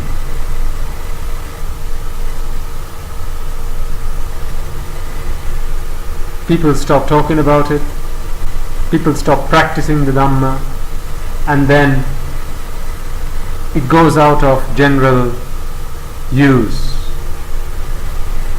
And then when you have the last Arya pass away,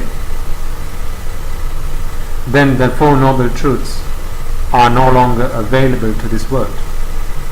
At that point, you need a Samma Sambuddha to be born into this world and then discover the Four Noble Truths, and then preach the Four Noble Truths to other people who become Aryas, and then start propagating that again.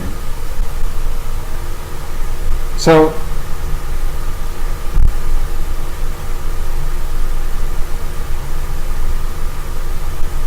this Dukkha Arya Satya is something that needs to be discovered.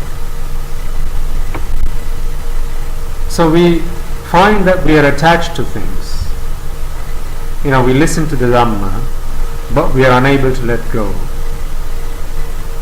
And therefore, the distinction there should be that we still haven't discovered for ourselves.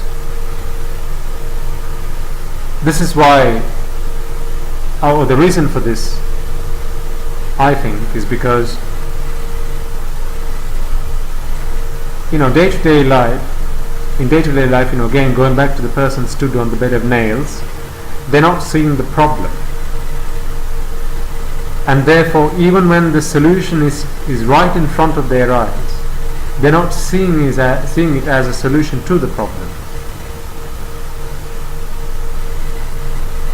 Okay, so again, think of a time when people, if you go back many years, many hundreds of years, I'm sure there would have been a time when people didn't use any shoes or any footwear. Okay, but they would have seen bits of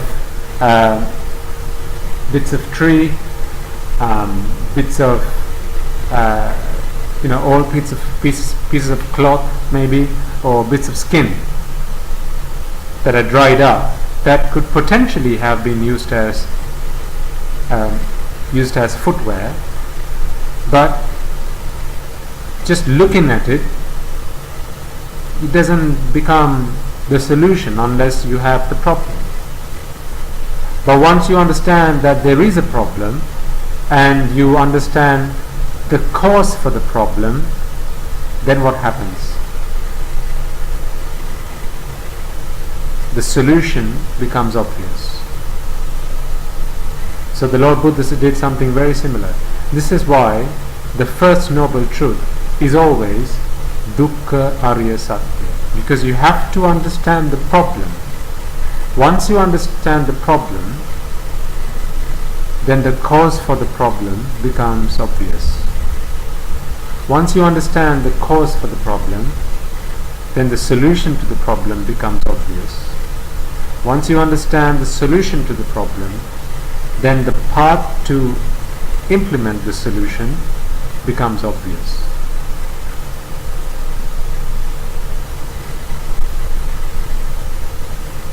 I want to build a house. Why do I need a house? I need shelter. I need water. I need to protect myself from the elements. I need a bedroom so I can sleep. I need a living room so I can entertain my guests. I need a kitchen so I can cook my food. So all of these are problems and the causes for the problem. So then what's the solution? I need to build a house. I need something that takes away the problem. So I need a house. Well, I need some kind of shelter. And then the path to the cessation of the problem becomes, let's go meet with an architect and start drawing up a plan. What does that house look like? What's it made of? All of these answers become obvious at that point. So I'm trying to draw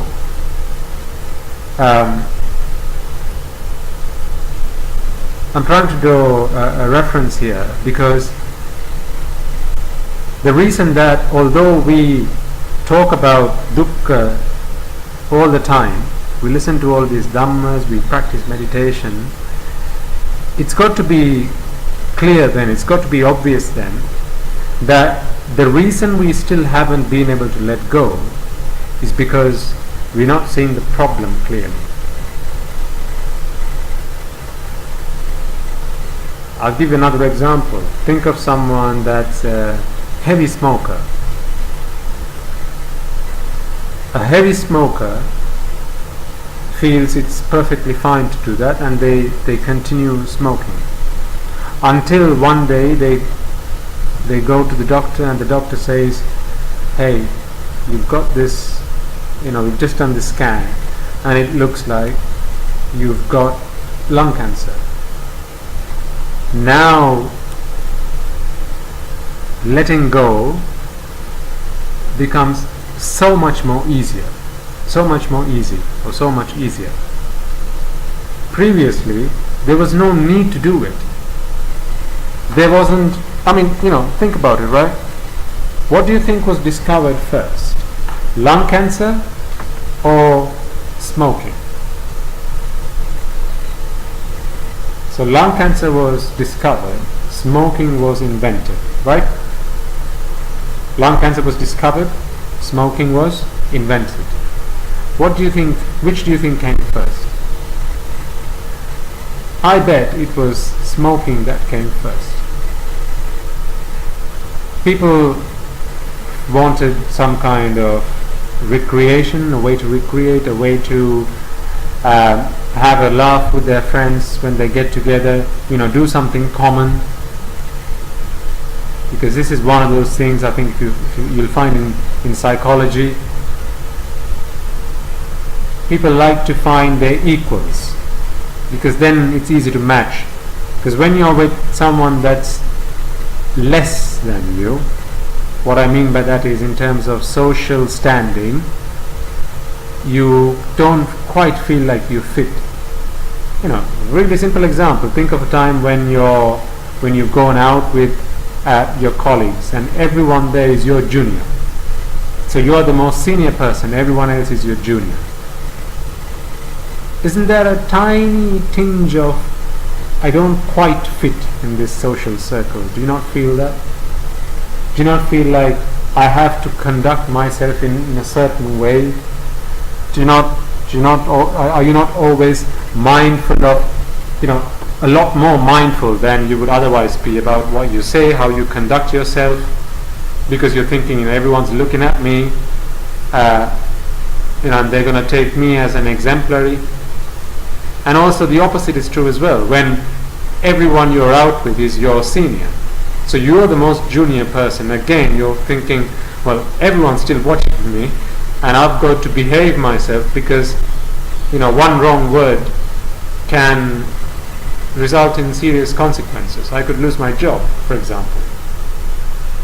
But what if when you're with your equals, when everyone there is your peer? Now that's a much more comfortable environment. So when people got together, they wanted to find a way to make people feel that they were equals. So they started smoking, because when everyone's smoking, well, now you are a social circle and you're all doing the same thing. It's like your book circle, your book club, right? In a book club, everyone gets together, everyone's interested in books, and you're feeling happy. You're feeling, we're all part of the same thing. Or, if you're taking drinks, I'm talking about alcohol, right? Again, you get together, everyone's taking a drink, and you're all feeling like we're all part of the same gang. But the guy that's not taking a drink is feeling a bit awkward. He's feeling, I am feeling a bit awkward here, perhaps I should just take my leave. Or the guy that's wanting a drink, when everyone else isn't drinking, again they feel awkward. So again, point there being, these things get invented so that people feel equal. Again, that's relief for a type of suffering. Remember how we've always said, happiness is when you get relief for suffering. Pleasure and satisfaction can only be sought when you find relief when you're suffering.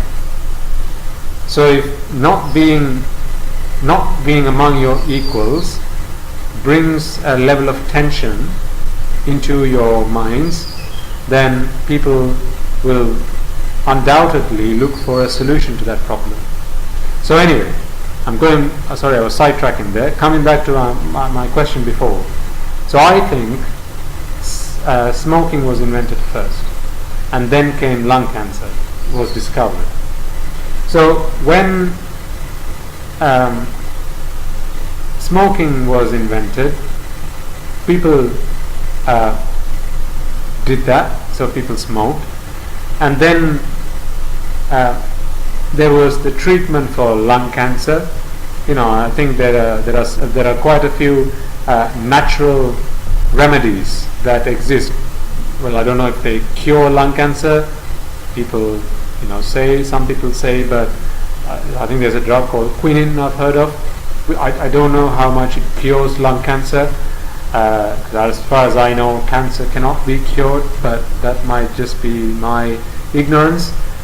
But at least, let's assume it helps relieve the symptoms. Well, sorry, cancer can be cured, but that's by doing various therapies. You do various surgeries, and you cut the bit of tissue that is cancerous. What I think is still not able to be done with our current understanding of science is to treat the cancerous cells so that they revert to their normal state. I don't think that's still possible. You can cure the cancer by actually removing that bit out of the body. That's what I meant. So anyway, this is not a science lesson. Let's go back to our discussion about the treatment. So if as far as I know, quinine is a naturally occurring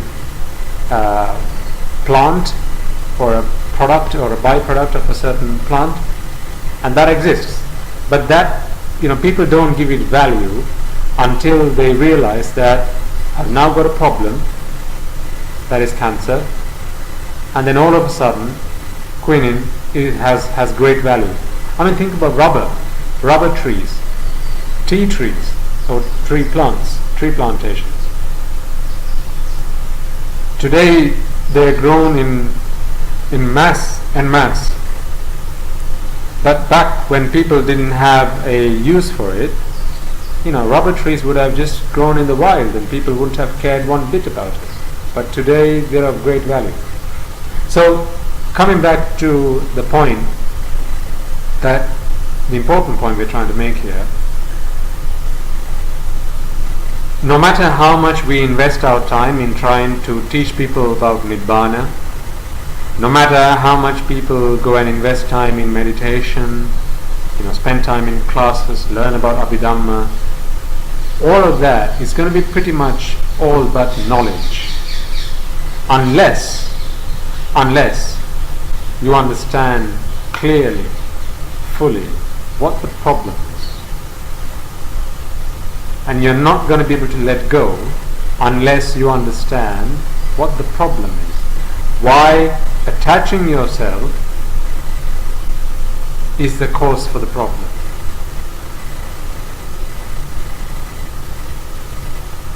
So the cause for the problem being attachment, what's the problem? I think that's where we need to start. Think about the things that have, and again, this can be understood by reflecting on your own experiences. You don't need to go very far for this. Think about your own life experiences. This is why I always say, you don't attain Nibbana by looking at someone else's life. You attain Nibbana by understanding your own life and applying the 20% that you learn into the 80% application, and that is through your life.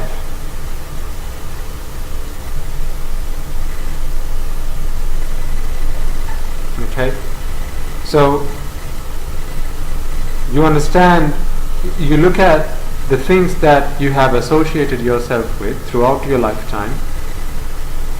Think about, let's take it from the time you start life. You start life as a young child, growing up, right? You have your toys. Now, when you had your toys,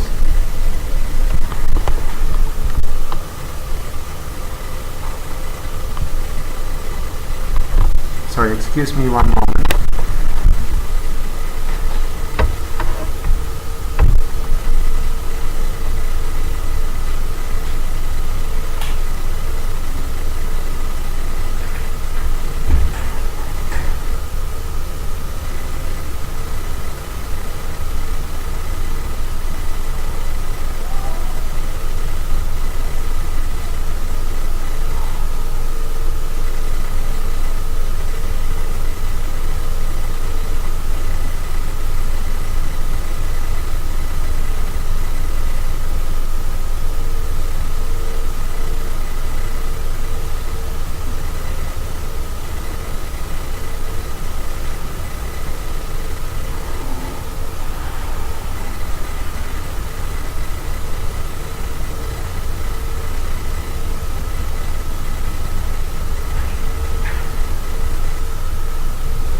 Sorry, there was a brief interruption there. I'm back now. So we were saying, think of your childhood and when you were attached to your toys and you were very fond of them. Now, it's easy for someone to think that toys bring happiness. I mean, a young child today even might look at their toys and say, that's my favorite toy. I'm using this example because I know we have quite a few young listeners. This is a challenge I'm often trying to balance, because I know we have a quite range of ages. We have from the very young to elderly listeners. So try and cater to all audiences, or at least most audiences. So we have, if I asked a young child to go and get their favorite toy, they would go and rumble around and find their favorite car or their favorite doll, and then bring it and say, this is the toy that brings me the most amount of happiness. That's why this is my favorite toy. What is not so obvious at that point in time is this object which they regard, he or she, the child regards as their favorite object, their favorite toy, is in fact what has the potential to bring them the greatest amount of pain and the greatest amount of suffering. Is that not the case? Now, I want you to relate to yourselves. I want to relate this to yourselves. Think about, no matter what age you are, think about your most favorite object. So that could be a toy. If you're, it could be your computer, it could be your iPad, your mobile phone, it could be, if you own a car, it could be your car, your house. Think about your most favorite object. Let me put it this way. If someone came over, or if there was an announcement that said, a public announcement that said, there's going to be a nuclear bomb that's going to go off in 24 hours, or let's say in an hour's time, but you're all going to have the option to take with you one object or to save one object, what would that be? Now, for the elderly, if you're middle-aged and above, or usually if you own a property, most of the time you'll say that's my house. But remember, you can save your house, but not anything within it. Okay? So you can't get out of that one. So if you have your television in there, if you have your sofa, your clothes, your cutlery, none of that's going to be saved. It's just one object. If it's your house, it's your house. It's not the fan you have, it's not the air conditioner you have, it's nothing inside it, not your microwave oven. For some it could be their jewelry, it could be your wedding ring, or it could be the ring that was passed down to you from a generation. If you're a young person, maybe you're teenagers, it could be your bike, your cycle, or it could be your iPad, your tablet, your computer. I'm thinking back to when I was a young man. There was nothing more important to me than my computer. There was a time. And if you're a young child, it could be your favorite toy. Okay? So you're asked, or you're informed that there's going to be a nuclear explosion. Everything's going to be destroyed except for the one object that you want to keep safe. What would that object be? So if you've given thought to that and you know what that one object is going to be, what if someone came and took that away from you? How would that make you feel? What if someone told you that for every moment that passes, that object is subject to decay? How does that make you feel? What if you realized that one day you're going to have to part with that object, no matter how much you liked it? How does that make you feel? Now, what if the same was said for all of the other objects, the things that you are not particularly attached to? How does that make you feel? If someone broke into your house and stole things from your house, so we talked about the nuclear explosion. Here's something you can perhaps relate to even more easily, more easily. You wake up in the morning, you realize there's been a robbery, right? What's the first thing you're going to go and check is still available? What one thing? Now, if the same fate, so imagine that was stolen, or that thing was destroyed, someone comes and takes it away from you, you haven't given it away, it's just been taken from you, how does that make you feel? And what if the same was done to things that you don't like particularly, or things that you have no particular or strong interest in? How does that make you feel? Do you see, if the answer is yes, I like this object very much, and I would want nothing, I wouldn't want anyone to take that away from me,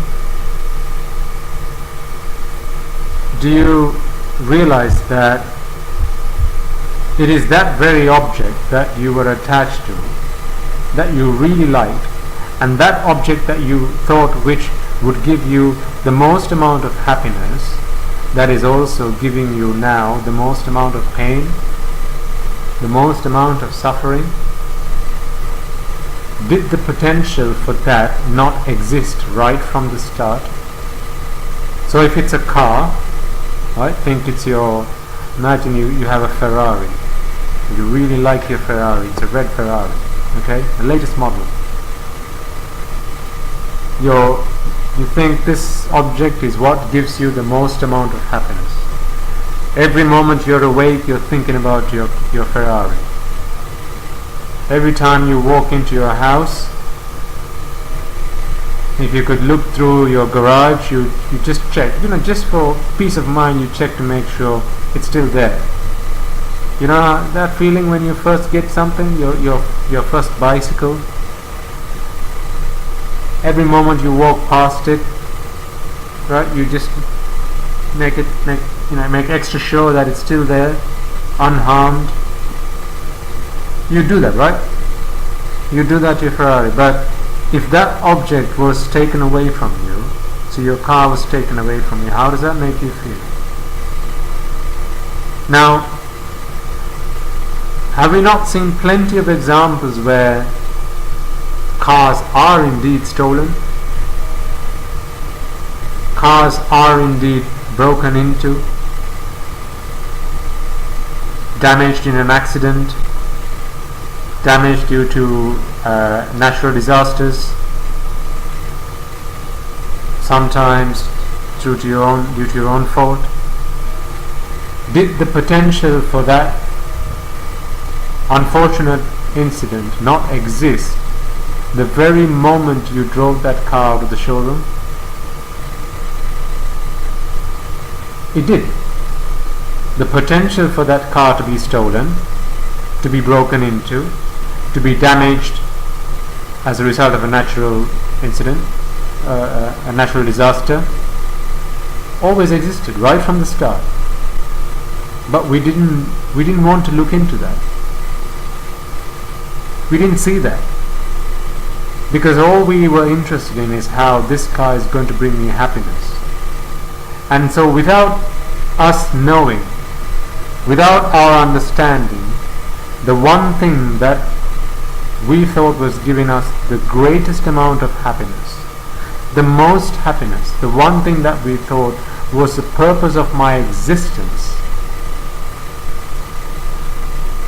come to think of it, have the potential, or has the potential to give me the most amount of pain and suffering. This is what the Lord Buddha said, dukkha ariya satya. When he says, see suffering within happiness, within comfort, this is what he meant by that. Because generally we don't attach ourselves to things that we don't see as bringing us happiness, right? So, you're attached to your house. You're not necessarily attached to your neighbor's house. In fact, some people might even dislike the neighbor's house because it looks better than yours. Okay, or it's newer than yours. Or perhaps it's more fancy than yours. You don't like it particularly. Maybe you just don't like the guy next door. So you don't like their house either, or their car. Now, no matter how good looking their house is, what model their car is, or whether it's a much more expensive car than yours, you're not attached to it. It doesn't bring you happiness. The less happiness that it brings you, the less you're going to suffer when something harmful happens to it. So if you really don't like your neighbor and their car got into an accident, how does that make you feel? You're going to suffer, or you're going to be happy? You're probably not going to show it, lest that gets into a brawl. But you're gonna feel happy about it. You're gonna feel, they deserve it. He's a really cruel guy. He's a really bad guy. I don't like him at all. He deserved that accident. People say these things, don't they? Have you ever said something like that? Have you ever felt something like that? Have you ever thought something like that? None of these things are good things to think of. Because even that thought itself is an akusala.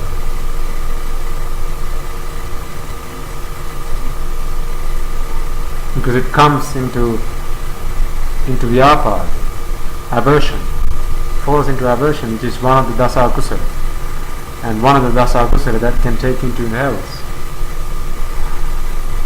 But what we're talking about here is how, the thing that you're attached to the most is what's going to bring you the most amount of pain and the most amount of suffering. Right? Now let's take a few more examples. So we talked about your favorite object. What about your favorite person? So for some it could be your mother, your father, your child, your wife, your boyfriend, your girlfriend. What if some harm comes to them? What if the same harm comes to a person that you just met on the street? You have no previous connection to them. They're just another person. It's the same harm. So say there's been an explosion, there's been bombs gone off, right? Who are you going to start thinking about? The person next door or your child? If they're both going to the same place and you've just been informed that a bomb's gone off where your child's been to, or you know that your neighbor's gone to the same place as well, who are you going to start worrying about? Whose pain and suffering is going to set off alarm bells in your own mind. Who are you going to lament because of?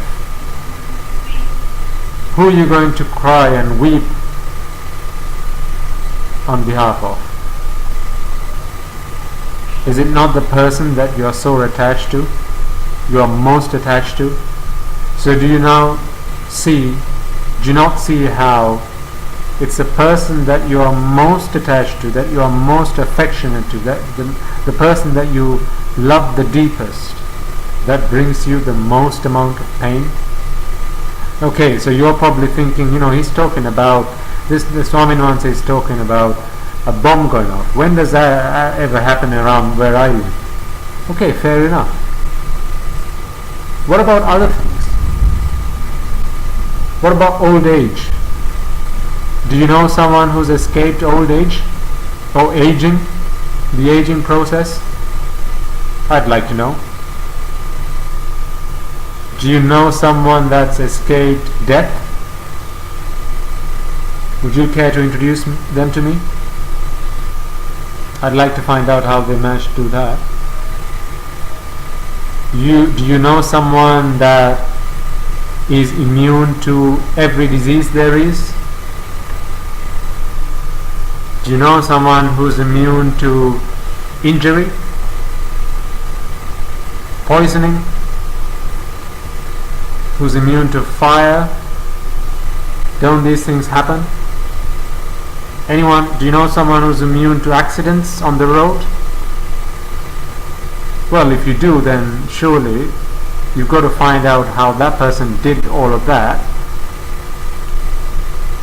and then protect the person that you love the same way, shouldn't you? Well, why haven't you done that already? Do you realize that no matter how much you try, there's absolutely no way you can make someone immune from those things, immune to those things? You can protect someone from aging and death, disease. I mean, even the Lord Buddha suffered from diseases after he became the Buddha. So if he had to endure pain and suffering, how do you think you're going to do that? So now you're thinking about your favorite person. I'm going to remind you that actually the person you thought your favorite person was is not actually your favorite person. Because if you thought that's your child, it's your mother, your father, your best friend, your boyfriend, your girlfriend, think again. That's not your favorite person. Who's your favorite person?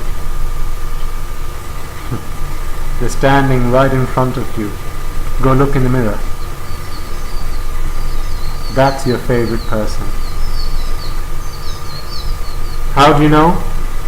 Well, it's the person that's going to bring you the most amount of pain and the most amount of suffering when something bad happens to them.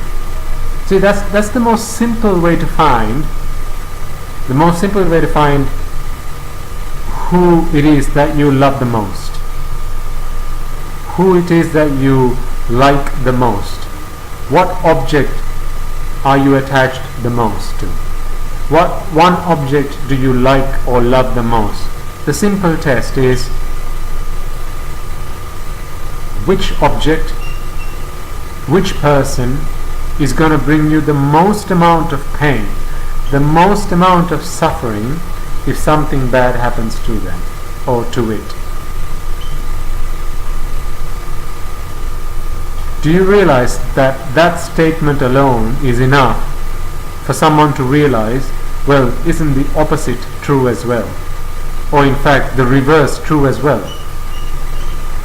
That is, the object that I love the most, that I'm most attached to, the person that I love the most or most like or most attached to, is what or who that's going to bring me the most amount of pain and the most amount of suffering. Do we really think that all of these things and all of these people are immune to old age, disease and death? Do you not remember that the Lord Buddha says, Jati Paccha, Jara, Marana, Shoka, Parideva, Dukkha, Domanasa, Upayasa? I mean, it starts with Jati Paccha, Jara, Marana. With birth comes decay and death. When did you and I become immune to that? So the problem is, though, all's tickety-boo, all's good and handy-dandy until the moment comes when you begin to suffer. When you realize that the decaying process has become so obvious that what was good looking, what was strong and powerful is no longer what it used to be. All's nice and fancy until the person that you like the most, the thing that you like the most, has an accident, has a disease, or gets infected, or gets ill, falls sick. Now who's suffering? See, this is what the Lord Buddha taught us. Tanha jayati soko. When you're attached to something, the more you're attached to it, the more you're going to suffer as a result of it. So, is it now obvious why I decided to become a monk? Because there were 101 things.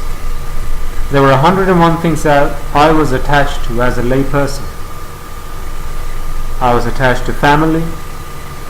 I was attached to property, my house, my job, my education, my money, my property, my land, my car. Even if I'm not mentally attached to it, I still have to sustain these things.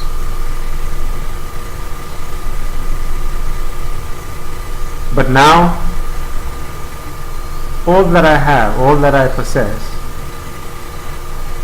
are the robes that I wear, the 3 robes that I wear, and my arms bow. That's all that I have. That's all that I'm responsible for. That's all that can make me feel sad. Even then, if some harm comes to that, they get destroyed, all I need to do is go and find a replacement. Is it easier for me to replace a robe or my suit and my coat and jacket that I used to own as a lay person? Does it matter what color it is? Does it matter whether it's ironed?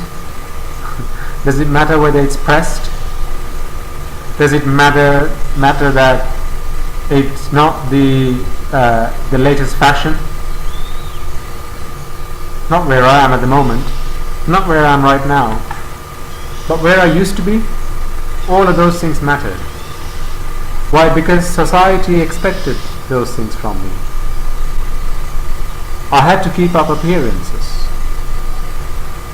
and to keep up appearances I had to associate and bring close to me all of these things that were around me. And every time I brought something closer to me, before I had this understanding, little did I know that the things I was bringing closer to me are the same things that's going to bring me suffering and pain. Why? Because anything that was subject to jati, anything that exists, is subject to decay and death, aging. The moment I attach myself to it, I have just planted the seed of suffering. As long as I'm not attached to it, I can I can use it perfectly fine, that's no problem. But the moment I'm attached to it, I've just planted the seed for suffering, seed of suffering. So, going back to our original question and the point that we were discussing, why is it that we study about suffering so much? We talk about dukkha satya, dukkha arya satya. Why is it that people still don't feel like they can let go? Is it not because you're not seeing through, you're not looking into the future, you're not seeing the potential for this object, this person, or this incident, this occurrence to bring you suffering when you're attached to it?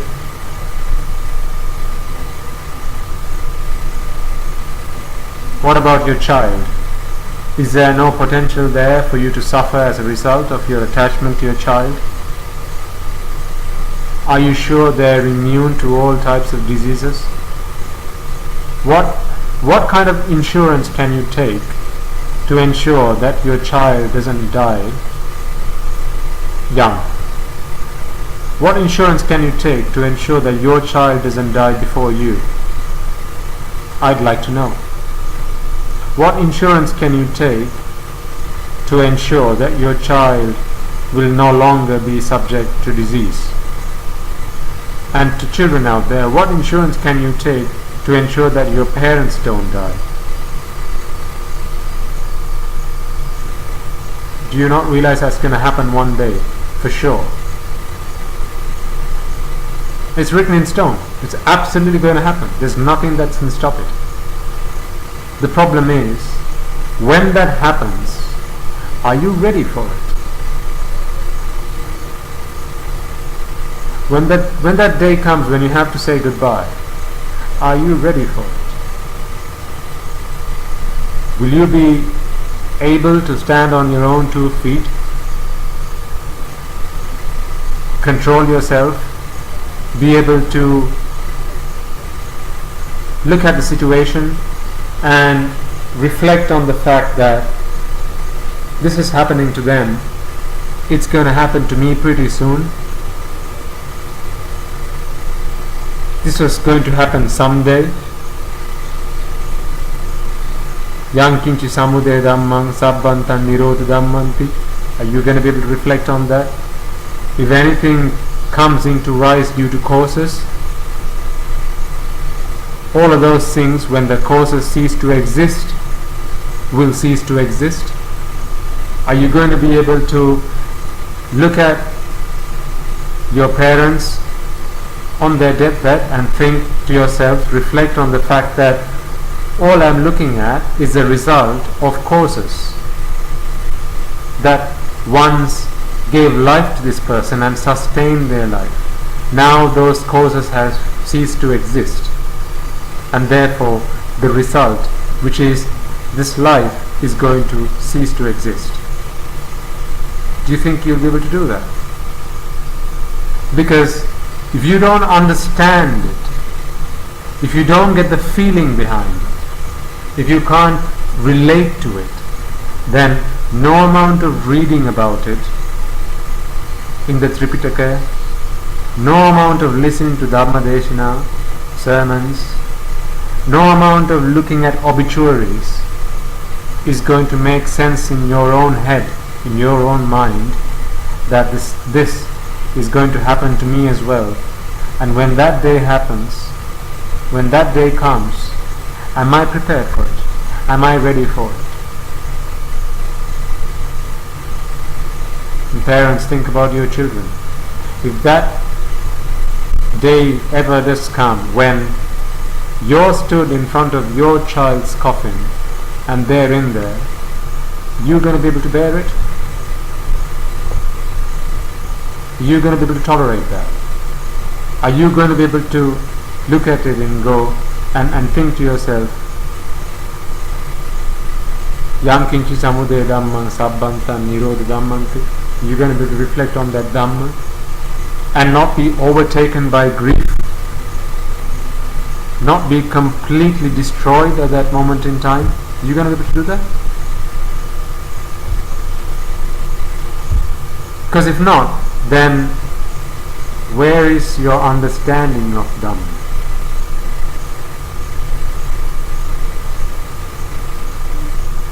I think if that day ever does come, you will be able to test your own level of knowing versus understanding. But let's hope that it's not on that day you have to make that decision, because then frankly it's going to be too late. There are times when parents can't bear that kind of pain, and sometimes they lose their senses. They go insane. That's not a nice thing. Ultimately this is a human being that can comprehend the world, can look at things and make sense of it. To lose their sense, to become nonsensical, to become insane, there's nothing worse. But what we've got to be able to do right now is not wait until we have to experience pain. Because if all you have is knowledge, then you're only going to be able to experience pain when the day comes, after the fact. But if you have an understanding, you're then going to be able to look into the future. You're going to be able to penetrate through these layers of these veils that you think is what gives you happiness. The things, the objects, the people, the children, your children, your parents, your loved ones, all of these things that on the surface looks like, these are the things that give me happiness. You're going to be able to penetrate through that and look beneath the surface and understand, hang on a second, isn't it the same things? Isn't it the same objects? Isn't it the same people that's going to bring me the most amount of pain and the most amount of suffering? The things that I hold so closely, so dearly, that I feel like are part of me, isn't it the same things that have the potential to completely destroy me? Have you not seen how sometimes, couples that have known each other, boyfriend, girlfriend, for a very long period of time, many years, they get together and get married, and then they, because of some kind of rift, they depart from each other. But one person in that relationship completely loses their mind as a result. They go insane. Now, if that person was able to look into the future, I don't mean literally, I mean through wisdom, understand before the point that they are attached to this person I'm looking at right now, that I'm going to attach myself to, is this very same person that one day has the potential to bring me the most amount of pain and the most amount of suffering. Wouldn't you think twice before you go and attach yourself to that person? Wouldn't you think twice before you go and attach yourself to that Ferrari? Wouldn't you think twice before you go and attach yourself to that favorite toy? Because if what we're looking in life for is happiness, why do we go about setting forth in motion the process that ultimately brings us the most amount of pain and suffering? Isn't that pointless? How much meaning is there to doing that? So this is what I want you to think about, hopefully for the rest of this week. Think about the people you're attached to a great deal. Again, it could be your children, could be your parents, your loved ones, your aunt, your uncle, your boyfriend, your girlfriend, your best friend. and then ask yourself the question, it seems apparent to me that it's this person that brings me the most amount of happiness, the most amount of joy. But is it not the very same person that has the potential to bring me the most amount of pain, the most amount of grief, the most amount of agony, the most amount of suffering, and has the potential to make me go crazy? Has the potential to make me lose my mind? Has the potential to make me go insane? Is it not the same person? Why do we not look at that bit? Why do we just look at half of the picture? Where's the rest of it? Why do we wait until after the fact to start thinking about, why did I not consider this? Why did I not look into this? Why is it always after the fact? Because then it's too late. You're suffering now. You set in motion the process that was going to get you this result. Now it's too late. Now you have to suffer the consequences. But if you were able to do that before the fact, if you were able to do that before you went around attaching yourself to things and people and objects and occurrences, incidents, what if you had the power to do that? Well, the power to do that is wisdom. It's wisdom that gives you the power to do that. So if you don't have enough wisdom that enables you to look at a person, an object, and at the point that you are going to attach yourself, look at the potential for that person or that object to completely destroy you. If you don't have the wisdom to do that just yet, then remind yourself, my wisdom is yet to be developed. I'm still behind on my wisdom. That's not something to be happy about. That's not something to be proud about. Because it's exactly because you don't have that amount of wisdom, remember, you're going to suffer one day. Because even if things like breakups don't happen, even if an accident doesn't happen, either the parents are going to have to stand at the grave of the children, or the child is going to have to stand at the grave of a parent. It's going to have to happen one way or the other. Which way are you ready for?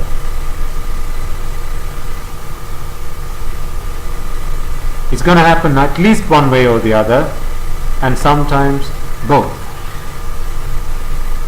Some people are so unfortunate, that they have to not only bury their parents when they pass away, but also bury their children when they pass away. If you're a parent, if you're a child today, are you prepared for that? Will you be able to tolerate that? If no is the answer, then what do you think you need to do? Cultivate your wisdom. Look into it.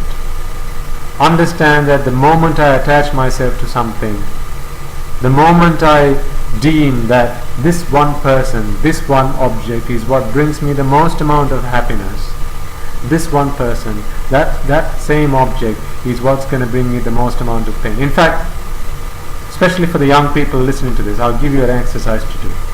Take a bit of paper, write down on one side objects, on the other side people. Now write down in the order of most to least the objects that you like, that you really, really like, the objects that you find it difficult to live without. So, as a reminder, that could be your favorite toy, it could be your computer, your bicycle, your car. Okay? On the other side, where you have people, write down the people that you like from most to least. Now, if you flip that paper the other way around and you hold it up to a light, what you're seeing now is a list of objects and the list of people, again from most to least, but in terms of the amount of potential suffering that those objects and those people are going to bring you. If you think I'm wrong, tell me so. Reflect on this. I think, Nibbana is there, in just that. That's all you need for Nibbana. At least for the first half of it. To understand that it's the things that I'm really attached to. My job, my house, my family, that has the potential to bring me the most amount of suffering. If you can appreciate that, if you can understand that, you then understand what the Buddha meant by when he said, look, penetrate the things that bring you happiness and see through, and you'll see how that brings you suffering. Because if you're able to do that, you're already halfway there. So I want you to do this as an exercise, and hopefully next week when we meet up, you can tell me how that made you feel, how that made you feel, what sort of an experience that was, whether that got you to take a new perspective on how you attach yourself to things, or even if you from this point forward in life, before you go and attach yourself to something or someone, you think twice. You not only think about how this person is going to bring you happiness, but also the other half, how this one person, this one object has the potential to bring you so much pain one day. Now don't let yourself be fooled by the fact that, or by this, by an opinion, or perhaps a view that, this object that I really like is never going to cause me any harm, or this person that I'm attaching myself to, my girlfriend, my boyfriend, they're never going to hurt me. They're always going to be with me. Really? It's easy to think that. But if that were the case, don't you think that every couple that got together would have done so with the same opinion, with the same intention, under the same false view? Do you think any two people would have ever got married knowing that the other person is going to cheat on them? No. They all built up hopes. They all thought, here's that person that's going to bring me the most amount of happiness. Do you think any two parents would have brought a child into this world if they could see that the child that is going to be born is going to be deformed, has some kind of condition that means is fatal, that they only have 6 months to live, 6 days to live? If parents were able to look into the future, do you think they would ever do that? Well, don't you think whenever parents decided to bring a child into this world, all they could think of was, our child is going to be the most perfect child, fully formed child that the world has ever seen, the most intelligible, the most intelligent, the most beautiful, the most handsome baby ever. Don't all parents think like that? But is that the reality? Let's not fool ourselves. Let's not be like that man stood on the bed of nails, not taking a moment to look down at his feet, to look down and realize that he was actually stood on a bed of nails, and that every time he moved around, those nails cut his feet with every step he took. Let's not be that man. Because if you can realize, if you can understand what the problem is finding the solution is easy. Make sure you understand the problem. So that's what I want you to do this week. I've given you an activity, particularly for those young listeners out there, and if parents are listening to this as well, then try and encourage your children to do that, at least to come and share that with you at home. That list of, here are the most favorite objects, here are the most favorite people. Flip that piece of paper around and ask yourself, what is it that I have now? What is it most to least that's standing in front of me right now? Is it still the most amount of happiness, or is it now the most amount of suffering?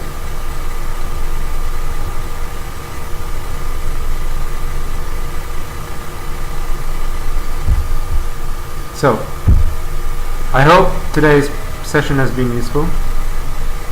I really wanted to try and talk to you and open your eyes to think about this, because as I said at the start, what I've been realizing is, despite how much time we invest in talking about or talking to Dhamma, people spend a lot of time practicing virtue and concentration and wisdom, sila, samadhi, prajna, but yet when it's time to let go, when it's time to say goodbye, suffering is plentiful.